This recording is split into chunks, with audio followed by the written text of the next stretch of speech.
man, like I fly helicopters around on like £100 million feature films. What I want to do now is grab a camera. And when I was here last week, I wanted to grab a camera and just go disappear for a week and shoot something that matters to me. It's important to know when like just constantly hammering this one option doesn't work and you should just kind of divert a little bit and do something else. How old are you? Or why do you care? Sometimes you just have to really push out of that comfort zone to go like, you know what, like I can do this. Man, you like connect with people on social media that will then turn into a job. Like, how do you effectively slide into someone's DMs? Yeah. That's essentially what I'm trying to ask you. Like failure is necessary. Like you need to fail. But you also need to know when to leave that failure in your work life. Being stuck in something that you don't want to do, it might be comfortable because you're earning good money. That's but what ultimately it's gonna it's gonna break you. Maybe that is our biggest like responsibility as filmmakers, is to use our skill as a voice, right? To say, you know what, we can actually drive positive change through the work that we do.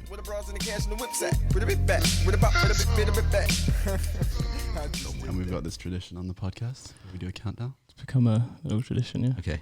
So what's a countdown? 3, 2, 1. Yeah. I've never learned how to count backwards. But the thing is, if you're listening to the podcast and not watching it, then you don't know what it's about. So that's why people have to go on YouTube. Yeah. So we like to keep a little bit of suspense here, a little bit of mystery. So Phil, do you want to count down to the start of the podcast? Yeah. Let's do it. Go on then.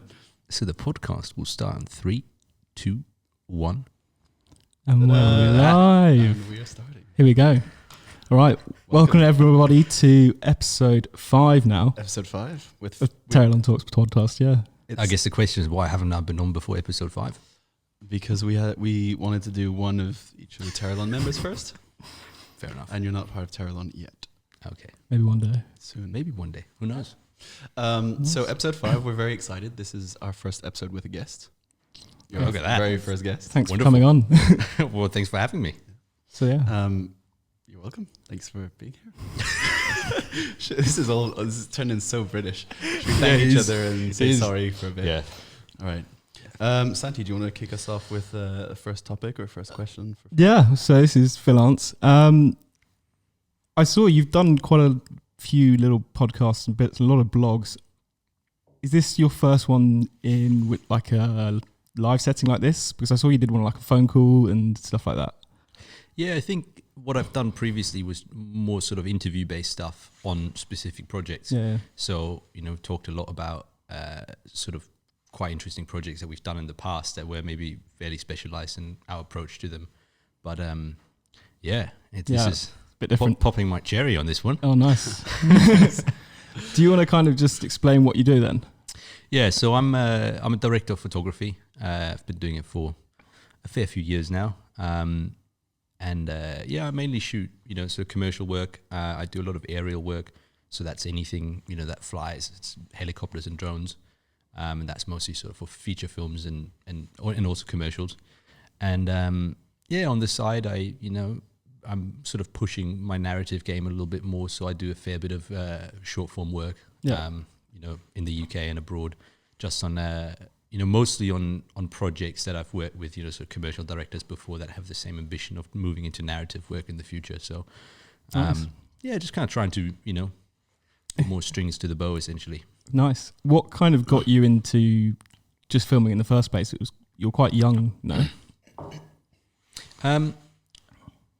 It's sort of quite interesting. I think when I've always as a child, I guess my first idea what I've wanted to become was an architect. Really? Which, right, is a sort of creative job in the first place. I guess is sort of creating something from nothing. And then I realized I didn't really like school, so I didn't want to study to become an architect. So took the easy way out.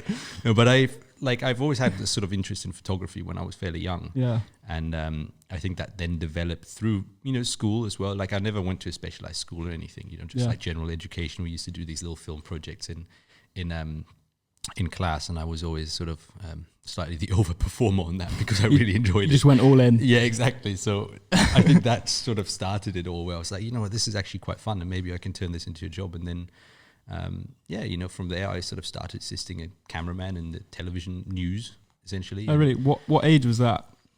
First started off when I was about 15. I started off like assisting things. And before that age, had you just been making like personal projects or anything like that? Yeah, it was a lot of personal stuff. You know, I, like many other people, had a small camera, like a DSLR. Before that, you know, like a little mini DV type thing that I used to film with. You know, like that was sort of the next step, like assisting someone, and then at some point starting to, you know, branch out a little bit and shoot a little bit of sort of lower end music stuff and corporate stuff. You know, I guess what a lot of people do just to get experience and get some time behind the camera.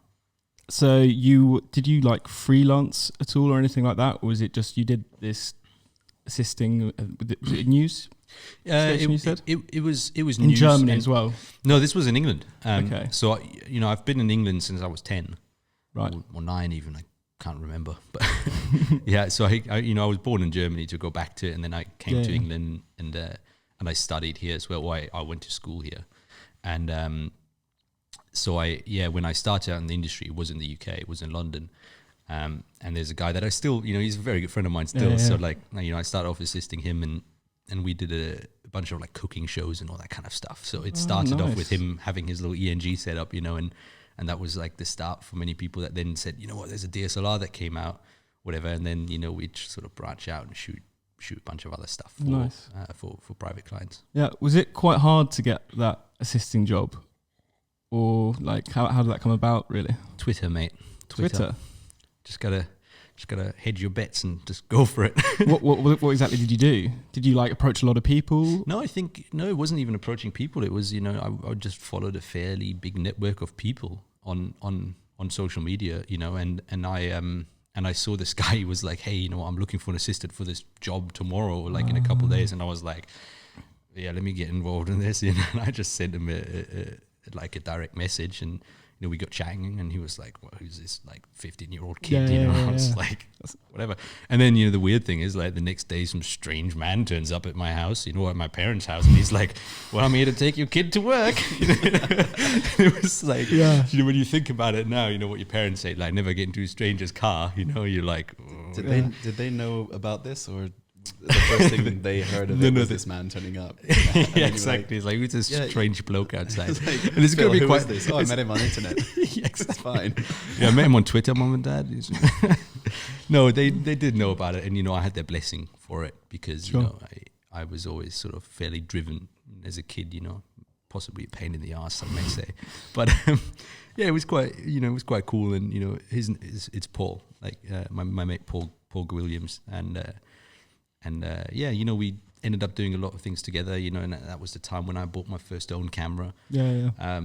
And I started shooting with him, and that sort of just developed. And were you doing a lot of work with him at 15? Because remember, like, you're 15 years old. Like, a lot of people at 15 years old aren't super like, okay, I'm going to sort out my career right now. Yeah. Do you know what I mean? Do you know what I had like the best sort of wingman in this because my parents were just like, we'll write you sick notice for school, so they would just they would go, no, Phil's got a terrible cough and he's not feeling very well, so I'd hand that to my teacher the day after and excuse why I wasn't there. How often did you miss school then? Quite a few times. Listen, my parents wrote my parents wrote my first sick notice so that I could go to NAB when I was 15 in Vegas, right? Like, that's pretty ballsy. Mad. So I missed school a fair few times for that, and I think that's sort of come from the fact that my parents saw that I was serious about it at a young age, rather than trying to find an excuse to not go to school, which I've done. But so what age was this, like, something that you became serious about, and you were like, I don't like school, cameras, film. This is what I'm obsessed with, and this is what I really want to do. Yeah. So the school system that it's a bit difficult to explain, maybe, I guess, in the UK, because the school system that I went to in England, there was a German school that I went to. So our school system is structured a little bit differently. So you get your GCSEs and then your A levels. I guess you finish your A levels when you're 18, I guess, roughly. So in Germany, there's a way where you can where we have a thing called Mittlere Reife, which essentially you do 10 years in school, and then after that, you go on to further education, which is what's, I guess, the IB in England. So I just turned 17. That's the point where I went to my dad and I was like, listen, like, I can do another 2 years, but in in Germany, we don't really specialize for the A-levels. You know, in the UK, you go A-levels, you're like, oh, photography, art, whatever, geography. Whereas in Germany, it's like, you don't really have that specialization. You just sort of have a broad range of subjects, kind of like you have in your early education in the UK, right? Yeah. So I kind of went to my dad and I was like, oh man, I don't know, like, do I really want to do another 2 years of stuff that doesn't hold any relevance to like what I might do later? Yeah.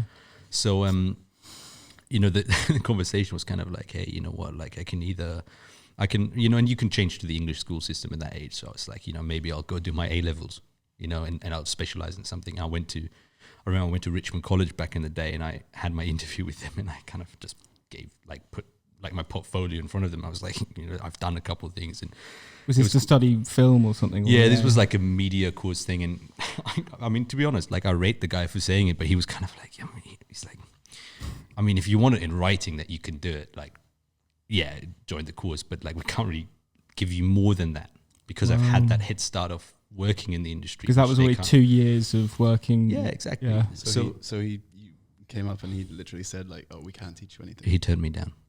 Because you were too good. I wouldn't say that, but it was, you know what, I respect that because he said, you know what, like, to be honest, like educational establishments usually are like, no, like you need to come here. They'll sell you on it, you know, and it costs a fair bit of money as well. So the fact that he was like, yeah, you know, we can probably teach you a couple of things here and there, but that he was like, oh, in the grand, you know, scheme of things, you were actually fairly well off already in terms of what you've done. So at that point I went to my dad and I was like, well, Richmond College turned me down. And then I promised him this, like, I pitched him this whole idea of like, you know, I'm going to do about 6 months of internships. And I lasted about 2 weeks on my internship and then I bailed. What was the internship for? Was it for a filming thing or was it like? Yeah, it was film work. It was like, you know, agency type thing and film stuff. And I did it for I think it was 2 weeks or something.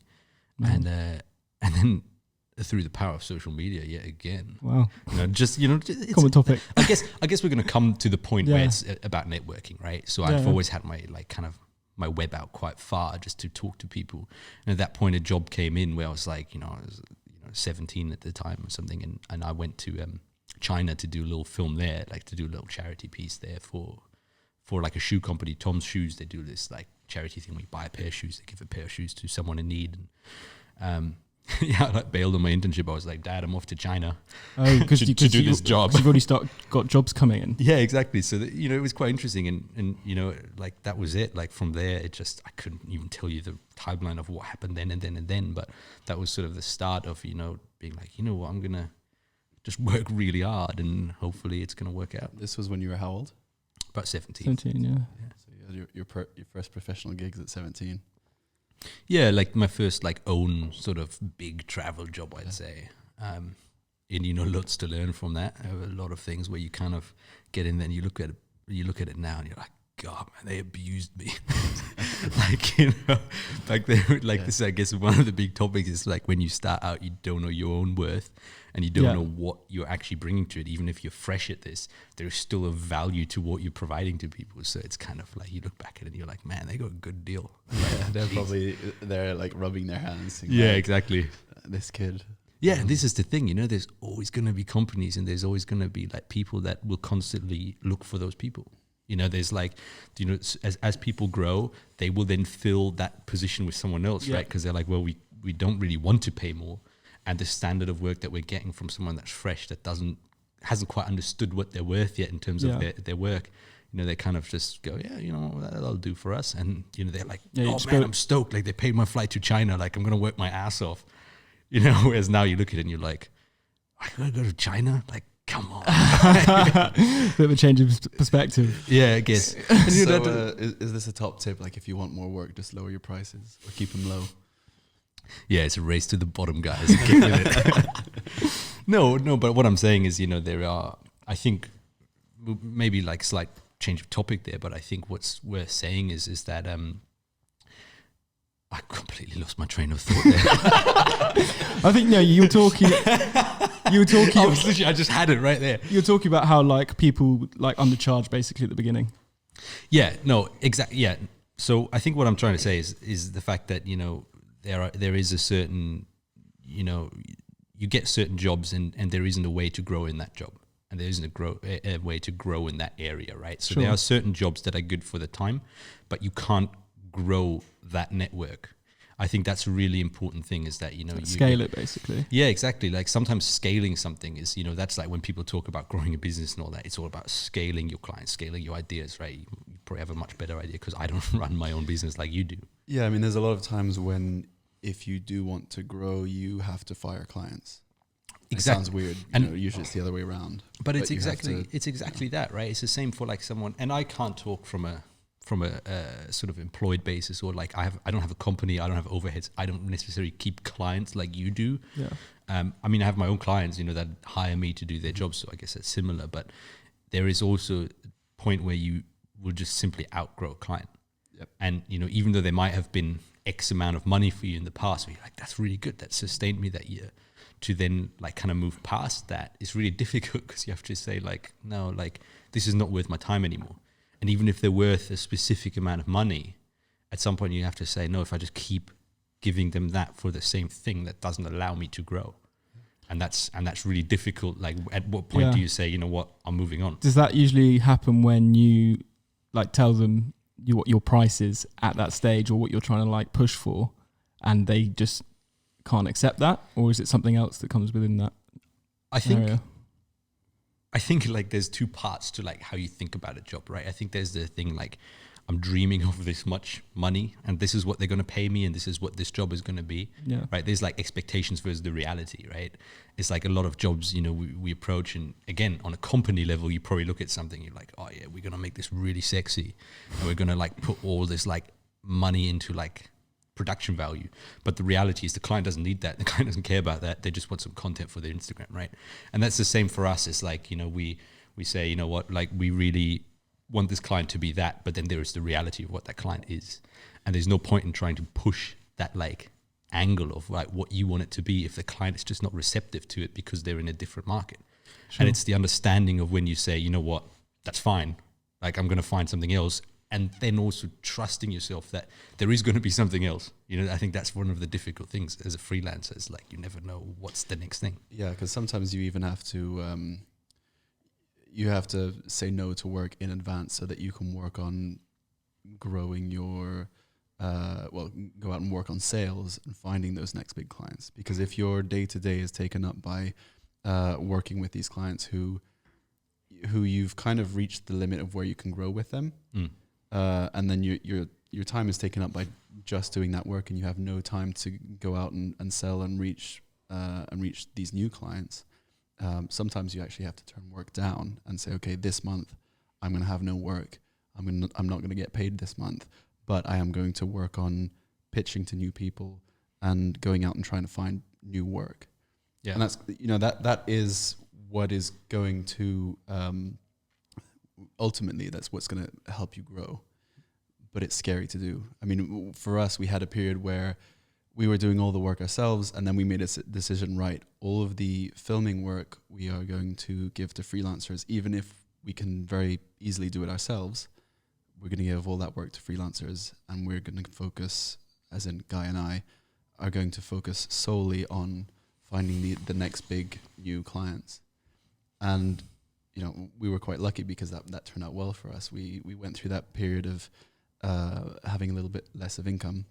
Well, but the question is it lucky or is it strategically clever, right? Because you're looking at day to day versus bigger picture.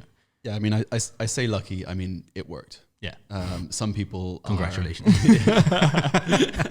No, like seriously, you know, some people aren't so fortunate and they can try that, but it just so happens that the people they pitch to are the wrong people or something like that. You know, you say some people aren't so fortunate, but the reality is that you've realized that this is what your company needs at the time, and you've taken the step to say, you know what, like even if it means that we can't collect the day rates on the filming parts, you know, we're going to outsource that because it leaves space for the bigger picture, I guess.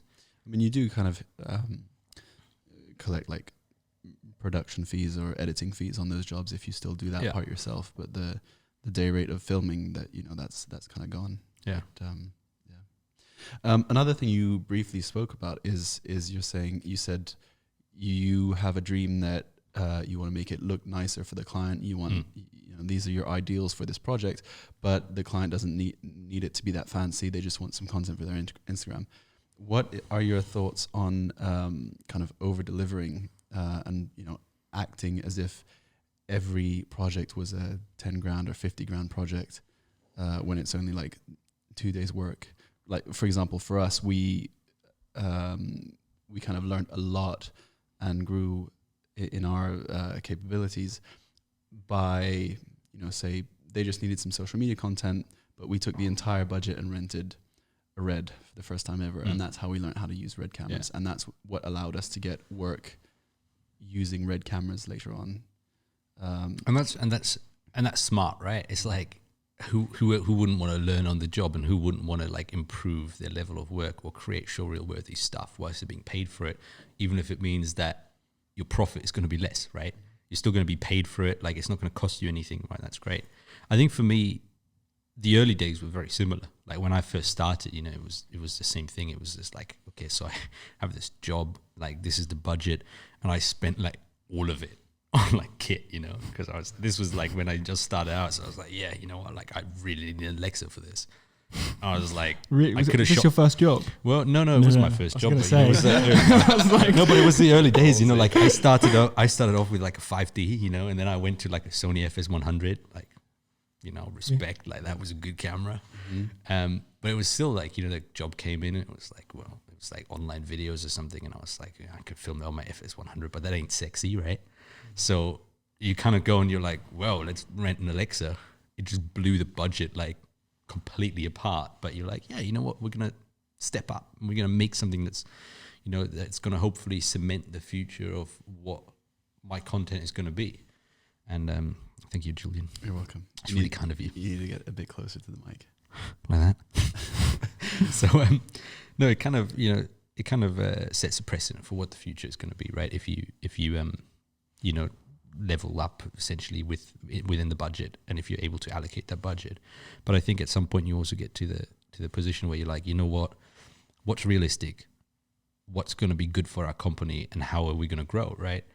And for me, that's changed in the past, because in the last few years, because my job, my work right now is less so about building my own company. It's more like I'm a freelancer. I hop from film to film to film, to the next commercial and so forth. So, it's like there is a certain expectation what things are going to look like, and the budgeting side of things and what things are going to cost is kind of taken away from me. It's like, here's your day rate, this is your kit rate, make it work. And that's kind of, then you're going to have to like balance things within the budget. But I guess it's a different story, because I don't really care what the rental costs, and I don't really care what the light costs or the studio costs, because it's not my thing. It's just, it kind of gets passed through, and I just need to make the decisions.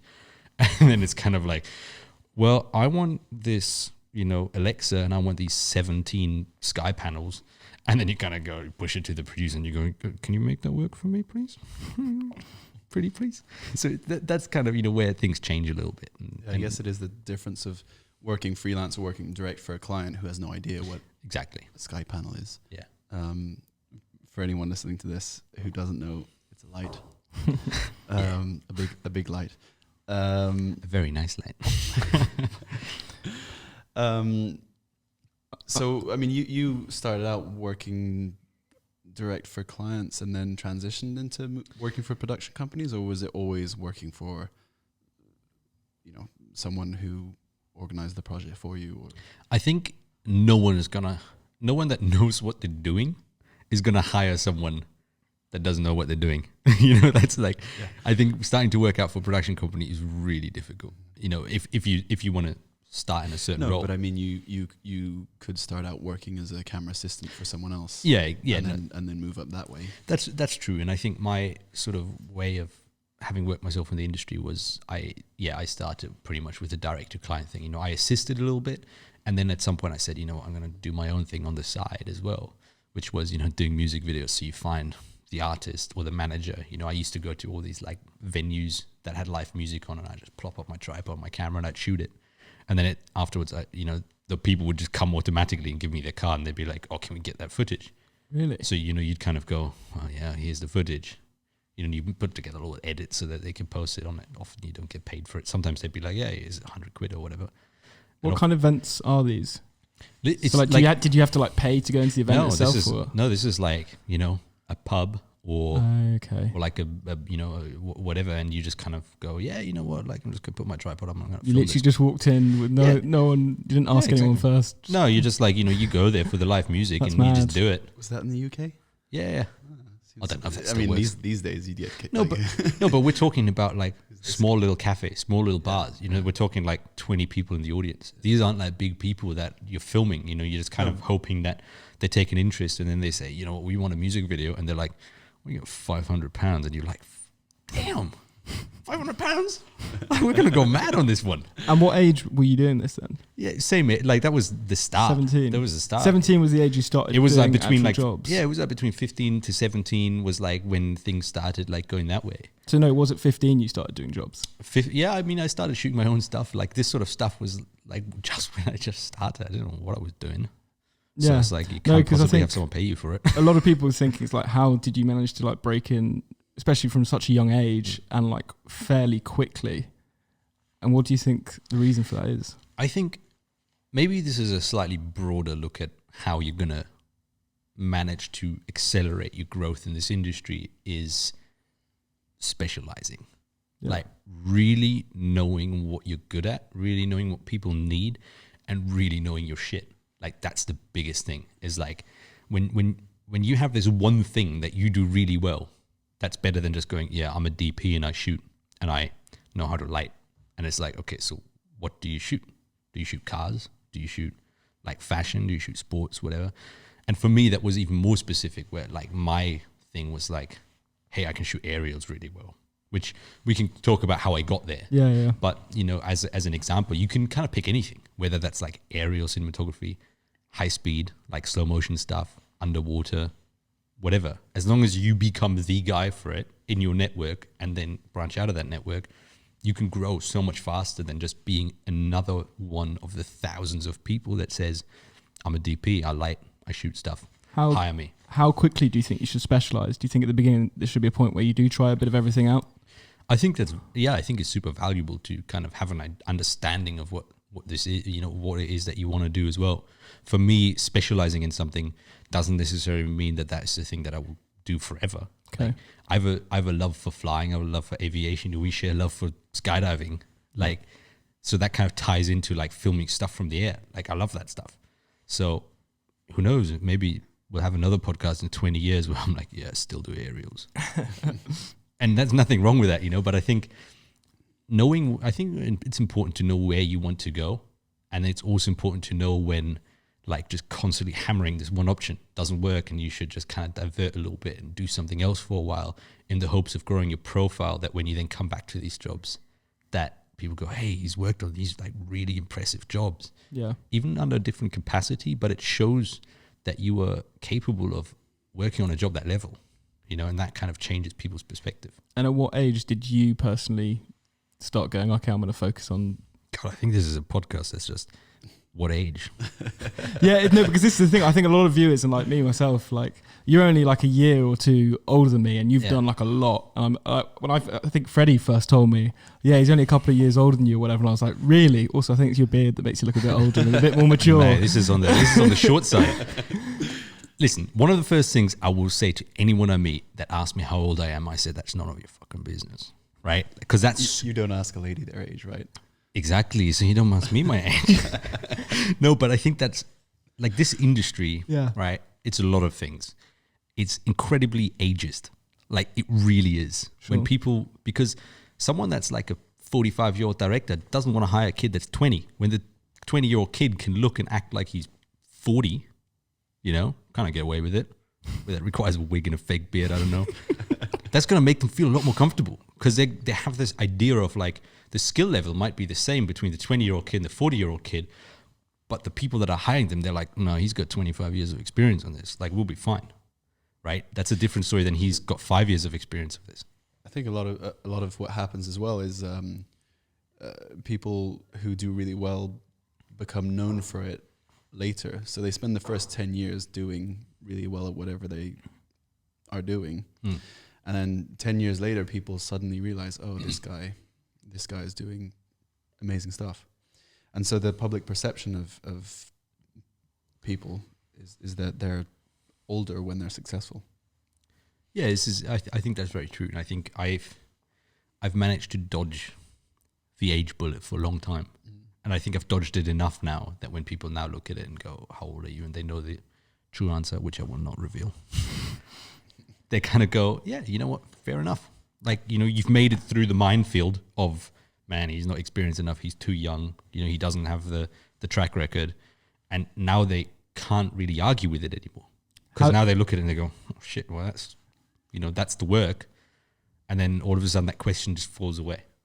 So that's how you think you dodged it, just by consistently producing good work in like a specific niche. And being really stubborn when someone asks me the question. Really? Like you would you genuinely not answer? No, I won't. And I don't think it's a fair question to ask. Plainly, like, and I will stand by that. How old are you? Well, why do you care? It's a way for people to put you in a bracket, right? That's like, it's like, well, he's inferior to me because he hasn't done as many years as me in the field, you know? And at first I was kind of always like, I want to take a guess, you know? And people would be like, oh, this age or that age. And they usually be like 10 years senior of what I was. Really? And I was like, fuck me, do I look old? You know? But the answer was like, they see how you behave in a setting, so they will add the years to it, and they don't want to offend you either. Yeah. Right. So it kind of goes the opposite way. And I was always like kind of playful with it. And until it sort of clicked and someone asked me like, how old are you? And I was like, what kind of question is that? But it's true. Like, it got to I got it so much throughout the years of working that at some point I was like, why do you even ask that? Like, you don't, like you said, like, you don't ask a lady that on a date. They're like, well, how old are you? And you're like, that literally bears no relevance to what we're doing here. How tall are you? Fuck you, Julian. I don't know if we can use that in the podcast, but that is none of your business. We can let it slip now and then. Santi will... There's a beep. Do you think that... To those asking, 5'10"? I'm totally all right with that. Do you think like not telling people your age like genuinely contributed to your success at that speed? I don't necessarily, like, it's so difficult when you look at, of course, when you look at something you've done and then trying to figure out like what are the factors that put you there. But from a gut feeling, my gut feeling is that it has helped massively, like massively, because I think there's two things to this. Like, a client or production company that holds the money, they feel uncomfortable putting that towards someone that hasn't done 10, 15, 20 years in the industry.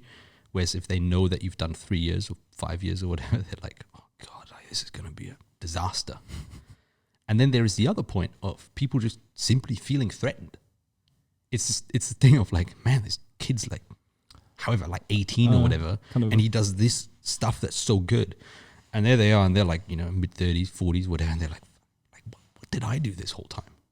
So there's these two bits where it's kind of up to you to not tread on their toes in any way. Yeah. So just dodging the question and going like, I don't know, doesn't matter. But I assume you have to do it in a way that's not kind of like offending them almost.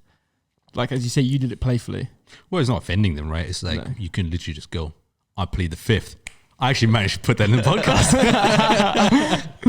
Do you know? But that's kind of the thing. Like, if you don't want to answer a question, it's like, I don't want to answer that. And that in itself creates respect if you say, that's none of your business. Sorry. I think this is a really interesting topic that in the future I think we could do a whole podcast on. There's some people making noise outside in the corridor. We could make a whole podcast on is packaging your services, because you can, you can be the best camera operator in the world, but if you never turn up on time, if you're completely unreliable, if you're very unpleasant to be around, chances are they'll hire someone who might just be a little less talented camera-wise than you. And certainly for us, that is a very big thing, like looking for freelancers to work with. If we feel comfortable sending them out in front of clients, if they look presentable, if we know that they're going to turn up on time, if they send us updates that telling us, things are on track, everything's going well, especially if we're not on the shoot with them, it's a lot easier to work with people like that than people who maybe they let their artistic egos get in between them and the client, or other things like that. I think there's you need to be really, really damn talented to be an arsehole in this industry. Put it that way. Like, you need to be like the top 0.0001% to be able to be a dick. And even then, people will still go, well, yeah, he's horrible to work with. But then they go, but look at what he does. So that kind of makes it bearable. They're like, well, we're going to go through 5 days of absolute hellfire just for what he can produce, right? But like, no one wants to be that guy. Like, the whole thing is like, it's actually not fun being an asshole, right? Like, people kind of get carried away with being just like bossy and this and that. But like, things will actually be a lot better if you have a good relationship with the people that you work with, right? Yeah, and I think there's that, and there's also professionalism as well. So, you know, there's being nice versus being an asshole, or there's being professional versus being unprofessional. Yeah, this is true. And I think there's a lot to be said about that. I think there's, you know, working on your skills in general doesn't just, like, when you think about it, how much time in this business do you spend behind the camera? It's fairly small compared to everything else, right? Like, you have a lot of time to hone your like interpersonal skills, because you have to speak to people, you have to win jobs. And if you do that well, then you better take that onto the set, because there are a lot of people that are either incredibly talented and they don't work enough because they have horrible personal skills. But on the flip side, you can be incredible at networking, but, you know, your set skills and your actual skill level is sort of out of balance with how good of a businessman you are. And all of a sudden you turn up on set, you know, you might win every single job you pitch for, but when you then deliver subpar content, it's like, well, what's worth is not doing the job in the first place, only doing one job for every single client that you work for. And that is where all of a sudden working in a business versus working as a, you know, single freelancer is absolutely the right way to go, because you can have the people that will constantly win your jobs, and then you will have the people on the creative side that will constantly do an amazing job, right? So you have these, you know, you can just join forces and you can do the best thing possible. Yeah. I dropped the mic, but it's on a stand. You can push it down. Like. Just mic drop. I'm so glad you missed the table. If Yeah, it's a very expensive microphone. I'm going to behave from now on. Or will I? Yeah, no, I mean, that's really good point. And often people ask, how do you win more jobs, or how do I sell myself as a filmmaker or a camera operator? And the advice can be wildly different depending on if you want to work for the end client who knows nothing about filmmaking, or whether you want to work for a production company or other people who are in the film industry. Because if you're working direct to the client, then the emphasis is more on how well you are at sales, networking, working on the packaging of your product, making them feel comfortable, communicating with them, whereas and slightly less emphasis on the quality of your filmmaking. Because if you do meet a certain standard, I'm obviously saying, and I'm not saying your film, your camera work can be crap. You do have to meet a certain threshold. But if you meet that certain threshold, there gets to a point where, you know, they don't know the difference between, like, you know, a very, very good camera and a very, very, very good camera. Yeah. Example, you know, whether it's filmed in 4K or 6K to them or whatever, it makes no difference at all. But if you got really nerdy, didn't it? Should we have a chat about resolution? No, but I totally agree. Like, I totally agree with you. Yeah, like, you know what I mean. Like, and if you're working direct for people who know about, you know, filmmaking and all that kind of stuff, then they're going to want to know what camera you're used to using. They want to know what cameras you have experience with and that kind of stuff, because it matters. I think it's funny, right? Like, when the part of the industry that I now work in, again, cameras. I feel like there's this thing. You start out, your cameras, like, it doesn't really matter as long as you're producing content. Yeah. You can kind of see through quality. Like, right now, that whole argument is kind of pointless. You can buy like a pocket cinema camera or whatever for like 900 quid, and it's like, holy shit, that looks good. even just like 5 years ago, that was different. 10 years ago, 20 years ago, that again, completely different. But like you can see past the quality, right? So filmmakers kind of go from this thing, they're like, okay, I'm just going to shoot stuff.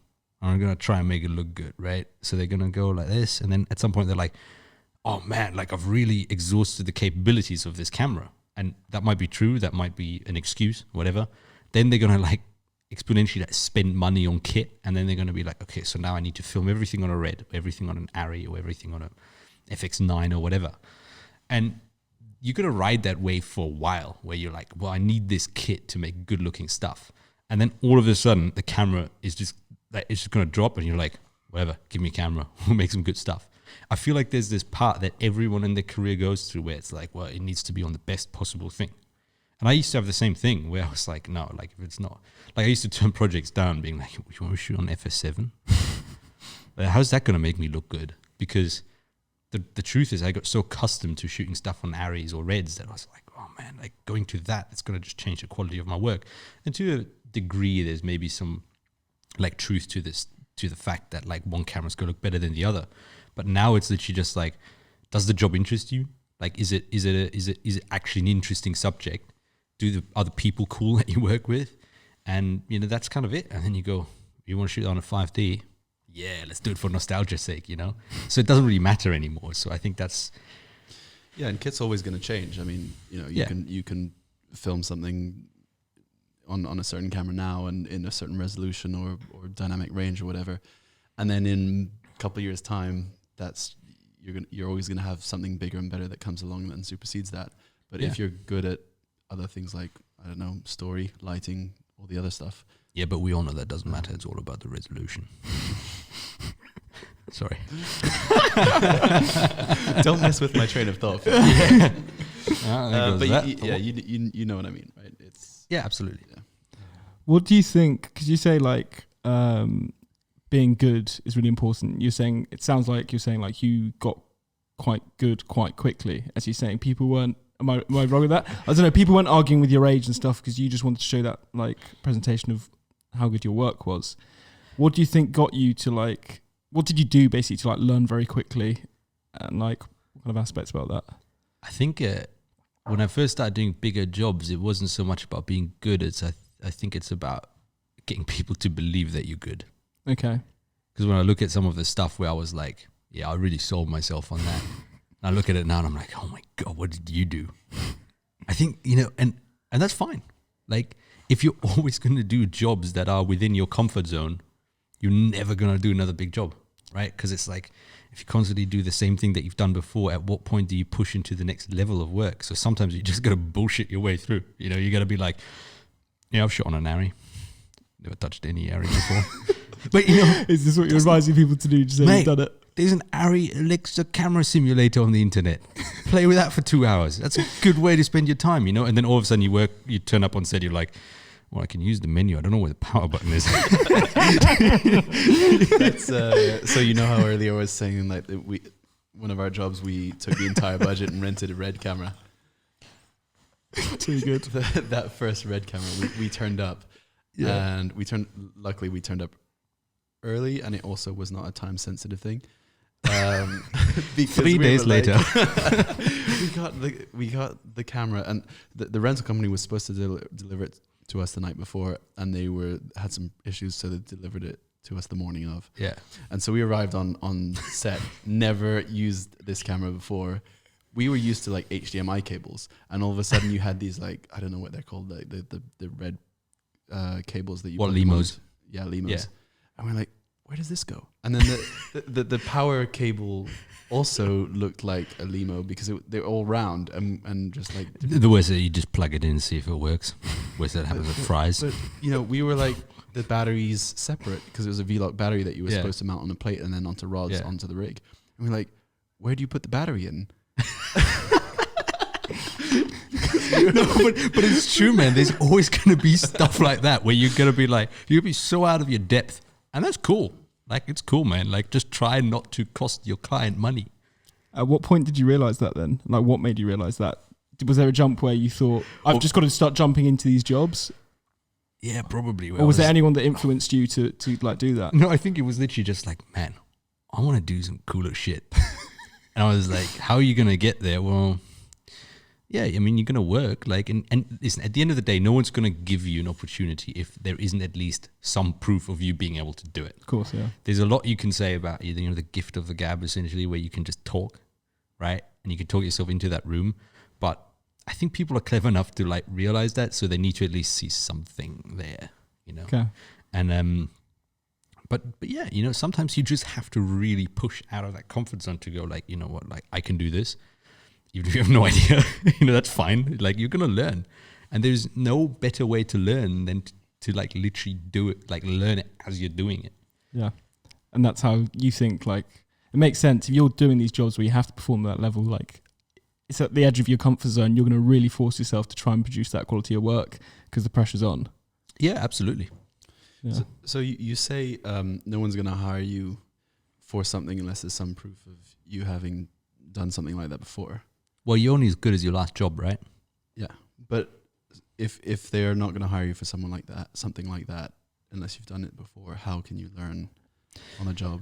And this, like practically speaking, what would your advice be to someone who wants to take the next step? and I think this kind of goes back to what we were saying earlier about specialisms and about understanding what your general direction is, right? So it's like, I don't think we have a certain amount of control over where we want to go, but I think we can't like in every detail say like this is going to be the next step. I think it really helps if you say, hey, you know what? I want to make movies and I want to shoot films for cinema that are like script based, like narrative projects. That is enough of a direction for you to go, okay, that's where you want to go. So you say, okay, well, no one's going to hire me for that because I have no experience in it. So what can you do to do that? Like there's a couple of things, right? Like you need to have the skills to show production that you can be trusted with a budget and that you can manage a crew. Then you need to have the skill to light. You need to have the skill to operate a camera, potentially. You know, some people use operators. But then the other thing is like, you need, that's what people don't talk about, is like, you need the like coverage for something like that. It's like, how do you shoot cohesive coverage? How do you shoot a scene that people don't go like, oh my God, like you're just like jumping around the room and nothing makes sense. Highlights are all over the place and you don't have specific shots to get you through an edit. And then the other thing is like delivering on time, like knowing when to push for what you need, like an extra hour to light, or an extra 30 minutes to light. And sometimes also saying, you know what, like we're just going to have to run with this. It's not ideal. Knowing like, hey, you know what, we can maybe fix something there in post or this or that. So it's all these different things. Like, so you're going to have like, you're going to identify like the main 10 things that you need to reach your dream, right? Let's say that. And that dream, for example, is working in cinema and shooting a film. You're going to go, where am I going to learn all these different things that I need? Yeah, and there are a lot of things, but every single project is going to offer you something, right? If you shoot a low budget music video where you need to shoot 7 locations in a day, that will teach you how to like think on your feet and how to really like figure out what you need, right? And then sometimes you have a thing which is, you know, you're going to shoot, I don't know, some like horrible product commercial thing in a studio for, you know, for a whole day, and you need 5 shots, but you need to make it look really good. That's going to teach you how to light something, right? So there's all these different elements in work to be found that will eventually get you to where you want to be. So I think it's kind of understanding like what a project can offer you, and also saying, you know what, that's really important for me right now, because even in the grand scheme of things, it makes sense, but the project itself, you might never share it with anyone or whatever, but what it teaches you is more important than what the actual project is. So you're saying, you know, once you have a general sense of where you want to go, you then reverse engineer how to get there, to identify the unique bullet points that you know, the skills that you need to have, and then figure out what proof of those skills you can take from other projects that you're already doing. Yeah, and also being very and understanding. I think one of the big things is when you shoot a project and you finish a project, it's understanding what that project means to you and what it could mean to others. It's like knowing, sometimes you shoot a project, say you shoot a short film, and it's like, it looks beautiful, but the story doesn't make much sense, right? For example, knowing that then as a cinematographer, we get carried away with how something looks, right? But it's also quite important to have a cohesive project to go with that, because everyone shares that, like, look at these frames from my project, and it's like you share like 6 photos from your project, like frame grabs, but you're never going to share the actual project. So that's a bit like dubious, right? So it's like knowing when to say, you know what, yeah, this project looks really good visually, so I'm going to leverage that. And knowing when to say, you know what, this project, yeah, visually it might, and this is the difficult thing as a DP, it's like when it visually isn't as good as you think it is, but there are other parts in it that will really sell you. Like for me, there were a lot of projects where I was like, I wasn't even going to put them on my website until you speak to someone. They're like, no, that's like really strong, because you might not be happy with it, with how it looks in 100% of the way, but everything else is going to sell you onto the next job. Basically on like story.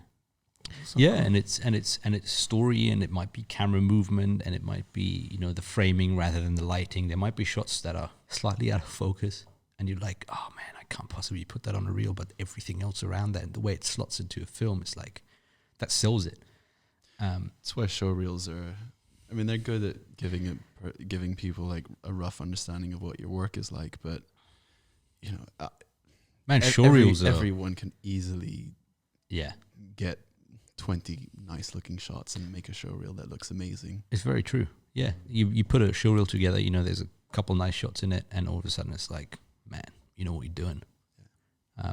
And that's difficult, and that kind of goes back to the point is, if you look at someone's show reel and you kind of go, yeah, but that project is nowhere to be found on their website, that kind of raises the question of what happened to that project. Yeah. I've done it. Yeah, there's been some horrible projects that I've been involved in, but you'll see the shots on my show reel. They look good. You know, so man, it's really difficult. Like it's really difficult to kind of, you know, put together and like, you know, like put in a timeline of like, you need to do these things to get to there. I don't think there's a magic way of saying like, you know, these are the required steps for you to make it. And what does that even mean? Like, what does it mean you make it in your career? And I think that's kind of another, you know, thing. What does it mean to you? Oh, there you go. That's a difficult question. I don't know. Do you have a general, obviously it's something that you find difficult to answer, but is there like a general idea? Obviously it's not like... Santi's going to push you now. Yeah. I've always wanted to work on big movies, and that sounds like quite shallow, because there's going to be a lot of people that are like, oh, I've always wanted to make some like art that really mattered. And I think for me, I've always wanted to work on big films with like big action sequences, like impressive stunts and all that stuff, and just like the pinnacle of like when you sit in the cinema and you're like, geez, that's intense. You know, like I even remember watching like the BTS for like films that would come out, and I'd see like Russian arms driving around, you know, like camera cars and helicopters and explosions, and I was like, they get paid for that? Like, that's great. Like, I want to do that. And I think now, like, that's what I do. Like, that's my thing. Like, I'm kind of like, you know, I do the aerial unit. I do a lot of like car work, you know, ultra arm, Russian arm, that kind of stuff. We get to chase cars and we get to blow stuff up and we get to fly helicopters, and you're like, how did we get here? Right? Like, how did this happen where all of a sudden, you know, I remember sitting in my living room, like my parents' living room, watching these like DVDs and the extra content. And you're like, well, I'm doing it now. So in theory, you've made it from younger Phil's vision of what making it is. Younger Phil's vision, like if younger Phil was like sitting next to me here, he'd be like, damn, you're cool. You are the extra content now. Exactly. I am that bonus feature on the DVD. You know, so like bonus Phil. Exactly. But so, you know, that's something, right? Whereas if you were to ask me right now, I'm like, did you make it? I was like, I don't even know what making it means. Like, no, because the focus has changed. I want to do shit that matters now. And now all I really want to do is like, you know, like, man, like I fly helicopters around on like 100 million pound feature films. What I want to do now is grab a camera. And when I was here last week, I wanted to just grab a camera and just go disappear for a week and shoot something that matters to me. And that's like, I might not get paid for it, but like, it's also like, man, like I love that stuff. Like when you can like shoot a little film and tell a little story, like, and then I look at it and I'm like, well, no one might care about it, but it mattered to me and it mattered to the limited audience that it might get. So I think things always change. And I think like making it and having a goal, I think that should be a slidable goal. You shouldn't be obsessed with like, Always. oh man, I really want to do this. Because when you then finally get to that point, you're like, oh shit, that's disappointing. Like I thought this was going to be like this ecstatic thing where you feel like, hey man, like this is it now. I've made it. Life should be happy. Life should be perfect. You know, there should be bloody rainbows and pots of gold everywhere. But all of a sudden you're like, it feels kind of empty. Because when you bet everything on this one thing, you know, and then you get there and you might feel a bit disappointed because it doesn't feel like it's really, you know, everything that you made it out to be. So I think being able to kind of say, you know what, yeah, like, you know, ambitions change. I think the clear thing is it's just you got to love the process. You got to love the process. And that's... Sometimes you got to absolutely hate it. Sometimes it's a pain in the ass. Yeah. But, you know, it's all part of it. I guess that's part of the process. Yeah. We've kind of without doing it on purpose, we've segued into a topic that we kind of want to talk to you about, and I know that you care deeply about this. Is mental health in the industry and work-life balance, and you know, balancing your professional ambitions and your personal ambitions. Yeah, I think one of the really big things is like, man, I like a lot of people, like you go through really like dark times where you kind of feel like everything is pretty hopeless. And I've like been the master of going through the shit, like where I was just feeling so broken. Like, you know, you'd have this high followed by a low, and the lows were so crushing low, where on the outside it looked like, hey man, like he's just gone halfway around the world to shoot something, and then you come back and you sit there at home and you're like, man, I feel like crushed. Does that make it any worse? Because you know what people are thinking of you. Does it make it like even worse? Because you... Man, it used to be worse because I gave a shit what people thought, and now it's like, whatever. Like, that's just what I go through. And I think I have this conversation with people a lot more recently in the last year or so, because I like went through this massive like up-down thing, which was personal life related and work related, right? And I go through and I like ask people like, how are you doing? Like, you know, let's stop talking about work for a second, but how are you doing in this whole thing? And I have a lot of people that say to me like, oh man, like I'm feeling really crushed. I'm feeling like really, like, to use the depressed word, what does that mean? You know, well, what's clinical depression? When are you actually depressed? When do you feel depressed? Whatever, you know, whatever that might mean, they're feeling low and they don't feel like they can go on like that, and something needs to change. And they're always like, I don't understand it because I do this job that I love, and you know, like I love all about it, but something like I still feel like, and then, you know, they kind of do a project and they're like, oh yeah, and then the project was fine, and then I have no work on, and they just go to me, and the most common thing is like, yeah, I feel like I wake up in the morning, I just want to pull the covers over my head and not like do anything with my day. I'm like, man, like I've felt like that, and there's like, I'm not gonna lie, there's days that you still feel like that, right? And I think the one common denominator has been for everyone that I've talked to and myself has always been, man, like I do a job where I never feel like I'm working. Like, why does it feel like that? Like, why does it feel like I'm so depressed all the time, even though I feel like I never have to go to work? And I think that's the biggest problem. I think when people talk about like having a burnout in any industry, whether it's work, film industry, whatever, it's this, they don't know when to differentiate between where does work start, where does work stop, and where does you, like your personal life, begin, right? It's this thing of like people. That's really interesting. Well, people take on these identities of like, well, I'm defined by my work, and I think as artists, we are to a degree defined as our work, right? Like, especially freelance, I think. Well, yeah, you know, since we got this office space and started hiring more people, it's done wonders for my mental health, and I'm sure Guy can say the same, in that we have a place where we work, and then we go home separately. We don't live together. That's a shame. We go home, and you can kind of like, well, not switch off completely, but it's easier to switch off than when we used to still work from home. Yeah, and there is something to be said about like just separating those two things. And I think one of the biggest things is knowing when, like, put it this way. It's okay to fuck up a project. Like failure is necessary. Like you need to fail. But you also need to know when to leave that failure in your work life. Like you can't come home like sulking in it and going, man, like that defines me, right? On the other hand, it's also great to do a good job at something and to be showered in praise. That doesn't mean it's all right in your personal life to be an arrogant prick. Like no one likes that.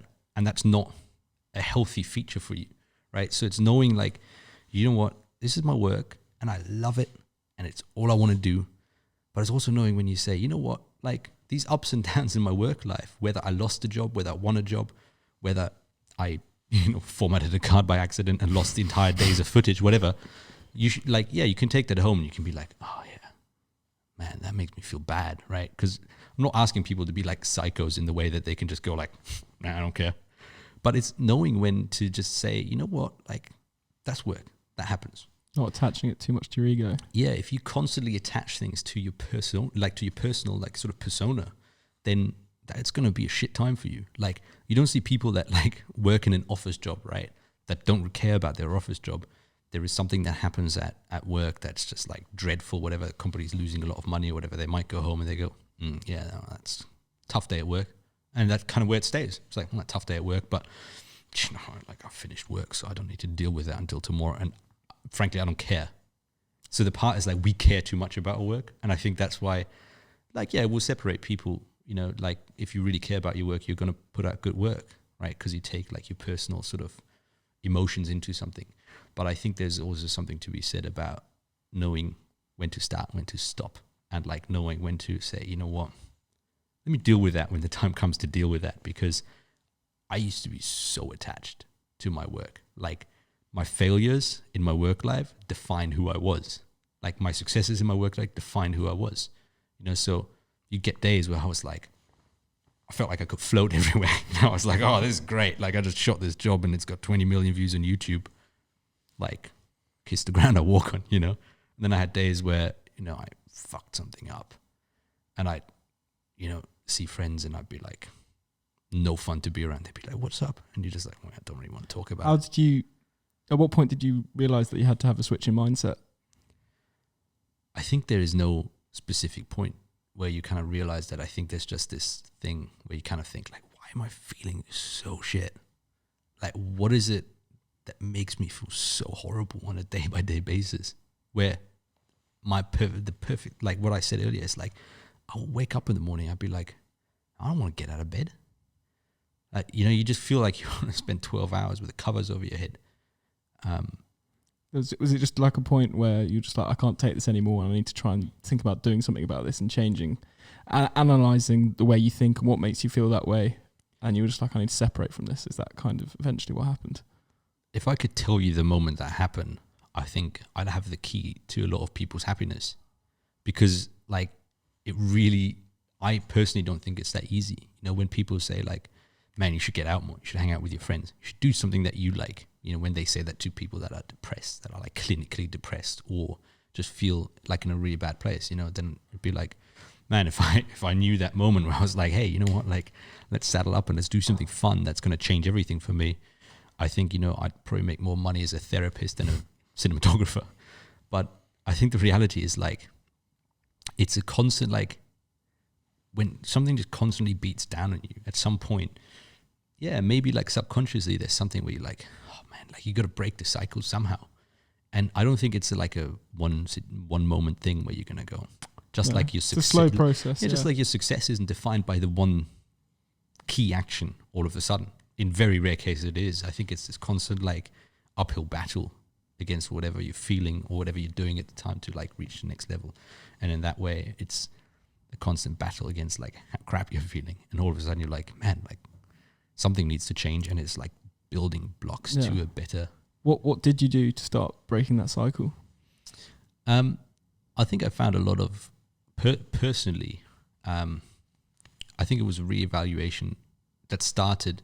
I think I couldn't just immediately make the switch to like how I'm gonna personally change, right? Because I was steps. like, this is affecting my personal life more than it's affecting my work life. Because my work life was constant. I was like, I had no worries. Like I would make money. I would do jobs. I'd do a good job. I'd keep working. So, and I was like, oh man, like, but it affects my personal life. But I didn't know how to make the change in my personal life. So I looked at the one thing that I can control, which was work. And I said, you know what, like, I'm going to do things that I care about in my work life. Like, I care about my work in general, right? But I'm going to do stuff that I really want to do. So I started shooting like short films for people. I was like, man, this is going to cost me a lot of money to shoot this because I'm going to turn down other jobs and I'm actually going to invest some money into certain things. But all of a sudden I was like, man, this is like, I feel happy and I feel fulfilled. So I think the first step was taking control of what you can control. And with that, it kind of gave me this thing of like, hey, you know what? You actually managed to make yourself feel a little bit better that way, right? And then personally, you know, it started with like, you know, go to the gym, change your diet, you know, like speak to your friends, man, like speak to people. That was such a big thing. It's like, and I think this industry in general is like, I think the reason why I wanted to talk about it, and I think we might want to talk about it, is we all know someone who feels like this, or we feel like this, is it feels ruthless at times to be in this industry. Like it feels really hard because we're constantly judged by what we put out. It's like, you know, you put out a bit of work and it's like, man, like that guy's amazing. Or you put out something and they're like, oh, that's a bit of shit. So, you know, you're going to judge that person based on that. And I think it makes it really hard. I think it's not necessarily the people that say that about you, but I think it's what your perception is of what people might say about you. Do you think you have to get to this stage, as you're saying, you're like trying to turn jobs down for your own personal happiness and fulfillment? Do you think you can only really start doing that once you've made a certain amount of money, or like you can financially do that? Or do you think if you could go back, you would, like, at what point would you start trying to do those jobs? Because obviously for a lot of people, they might just be struggling financially and they're not able to do that. Yeah, I think it massively depends on your background, like your finances, you know, family, whether you live at home, whether you have your own place or whatever. I think it massively depends on that. And I think going back, would I turn certain things down and do things differently to avoid feeling like how I felt like chronically for years? No, because I don't think that when you change certain factors that you might say have attributed to what you felt, that doesn't mean that those decisions don't bring up something else that makes you feel like that. I think that's just like, as humans, like we go through experiences that will define our characters, right? And like no one has it easy. Like everyone goes through their own stuff and it kind of goes in waves. Like sometimes it's worse, sometimes it's better.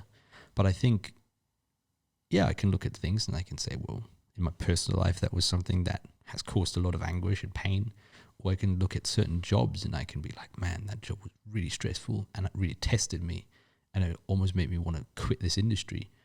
But if I would have avoided that job, it's like, man, like I learned things through that job that put me to where I am now. And that doesn't mean that there wouldn't have been another job like lurking around the corner ready to like grab your soul and crush it.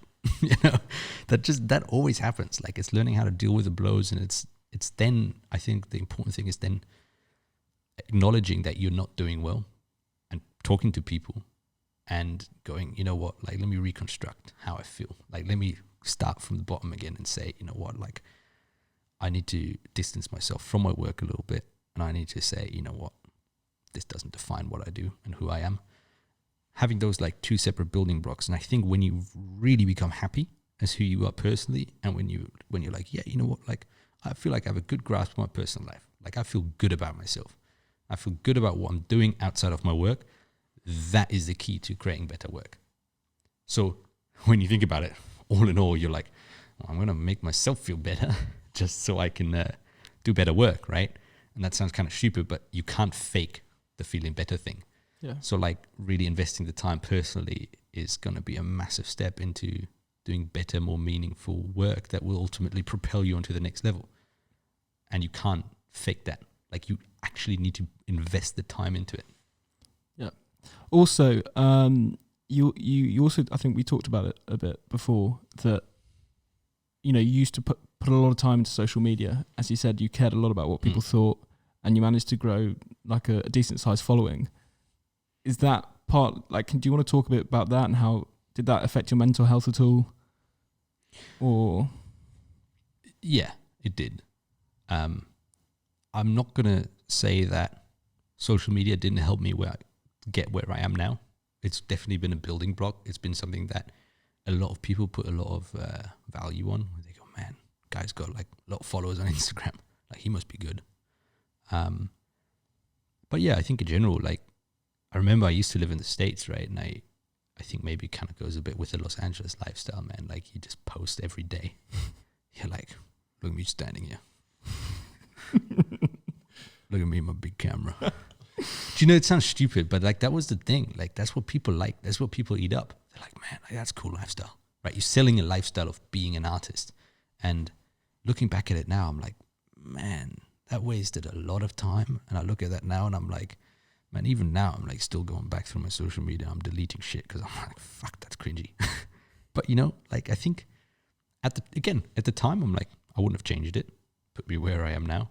But yeah, I think social media is double-edged sword. You know, if you're running a business, like it's important to be consistent on it. If you're personal, like if you're a freelancer, you're selling an image, that's also fine, right? But also people like know when you're not being authentic. Like they really do.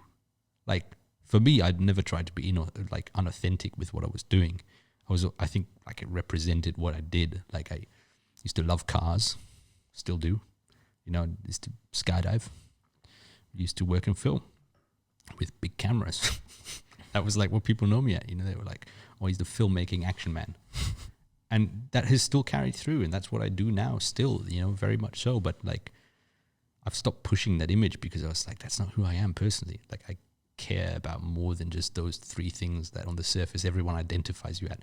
And that's where things start to get difficult because then you get pigeonholed into doing that. They're like, well, we've got some cars, so Phil will shoot the cars. We've got some skydiving stuff, so Phil will shoot the skydiving stuff. You know, and it's like anything fast moving, call this guy. And you're like, man. And then you kind of ask yourself, you're like, why does no one ever call me to shoot their bloody rom-com? And you're like, maybe because that's not the image that you were portraying. You know, so it's like, I guess it's interesting because you almost like advised before. You're like, that's what you should definitely do if you want to get work. But like now it's got to the point where you've done that so well, you're almost slightly resenting it. Am I right in saying that? I don't know. It's quite strange. It's an interesting perspective. Yeah, I think resenting it might be strong. I think you have a really good point, which is like you've built such a good brand that the brand has now become your Achilles heel. And it's so true. Like that's how I got to where I am now, is like through these projects. And now I'm looking and I'm like, man, like, is that like, but again, this goes back to the sliding scale of what are your goals and your ambitions? Because like 4 or 5 years ago when I did that, that doesn't mean that I didn't want to be that guy that's known for that, right? Because I did that intentionally to be like, yeah, this is the image. It's very like calculated about like, this is the image that I'm going to portray. This is what people know me as, right? But the scale, like, you know, the goals have changed, the ambitions have changed. Now here I am and I'm like, you know, I want to shoot something with substance. I want to shoot some things with stories. And, you know, like I feel myself changing again where I'm like, I want do something that has a positive impact on this world and the planet, and hopefully you can change people's minds, whatever. So now I'm the victim of the image I built 4 years ago. That doesn't mean that 4 years ago I did something that I shouldn't have done, you know, because that brought me to where I am now. So it's saying, you know what, I'm going to change that. I think it's a normal thing that people do. They do something for a while and they do it so much that they get bored of it and they want to move on to do something else or something different. That doesn't mean it's a bad idea. But so you just have to build yourself a new image now. And people change, man. Like opinions can change, you know, like, and it's just like, you know, your moral compass might change or whatever. And that's cool. And that's, I think, the thing is, I think a lot of people stay locked into what they've always done. You got to accept the change. You got to accept the change, man. Because otherwise, that's when you'll get stuck. Yeah, exactly. And, you know, I think that being stuck in something that you don't want to do, it might be comfortable because you're earning good money. That's but what ultimately, you know. It's going to like, man, it's going to break you. That sounds so dark.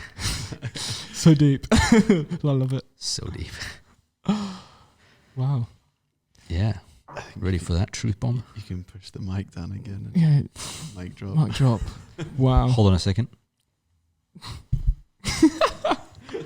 You can't go all the way around. There's a cable there.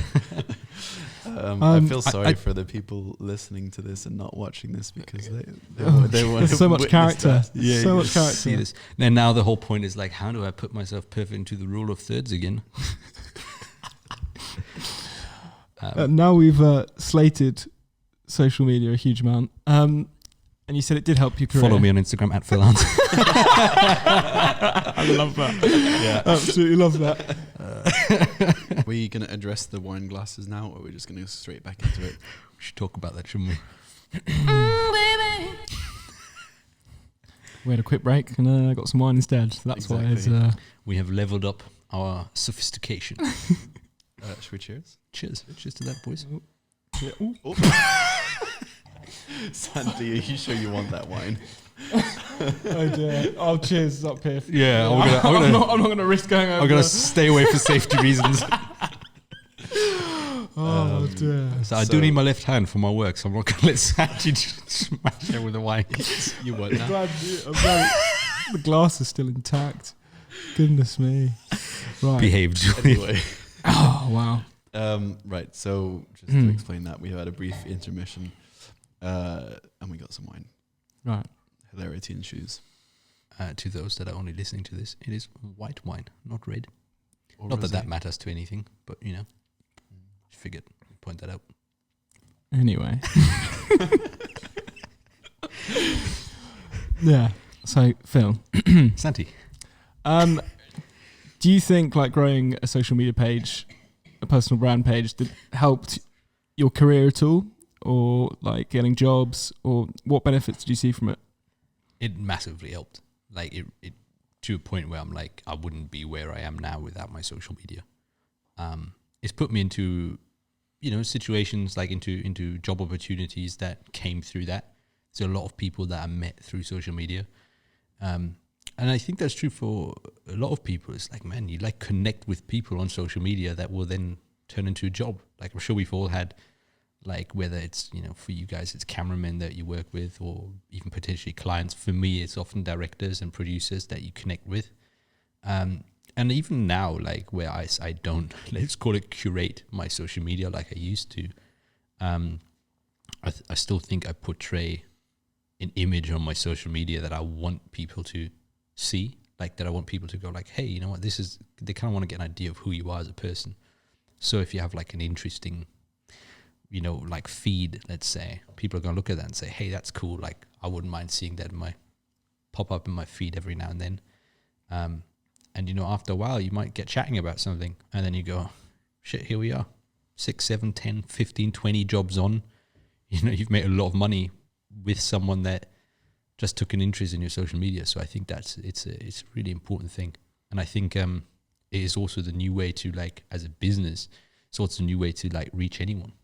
Like who does ads these days? Like ads, yeah, people still do ads on TV, but like social media, like quick burning stuff is like where it's at. You know, Well, you got social media ads, which well, is the new. Yeah, social media ads, right? But it's like stuff that runs for 5 to 10 seconds to get your key message across, and then that's kind of it.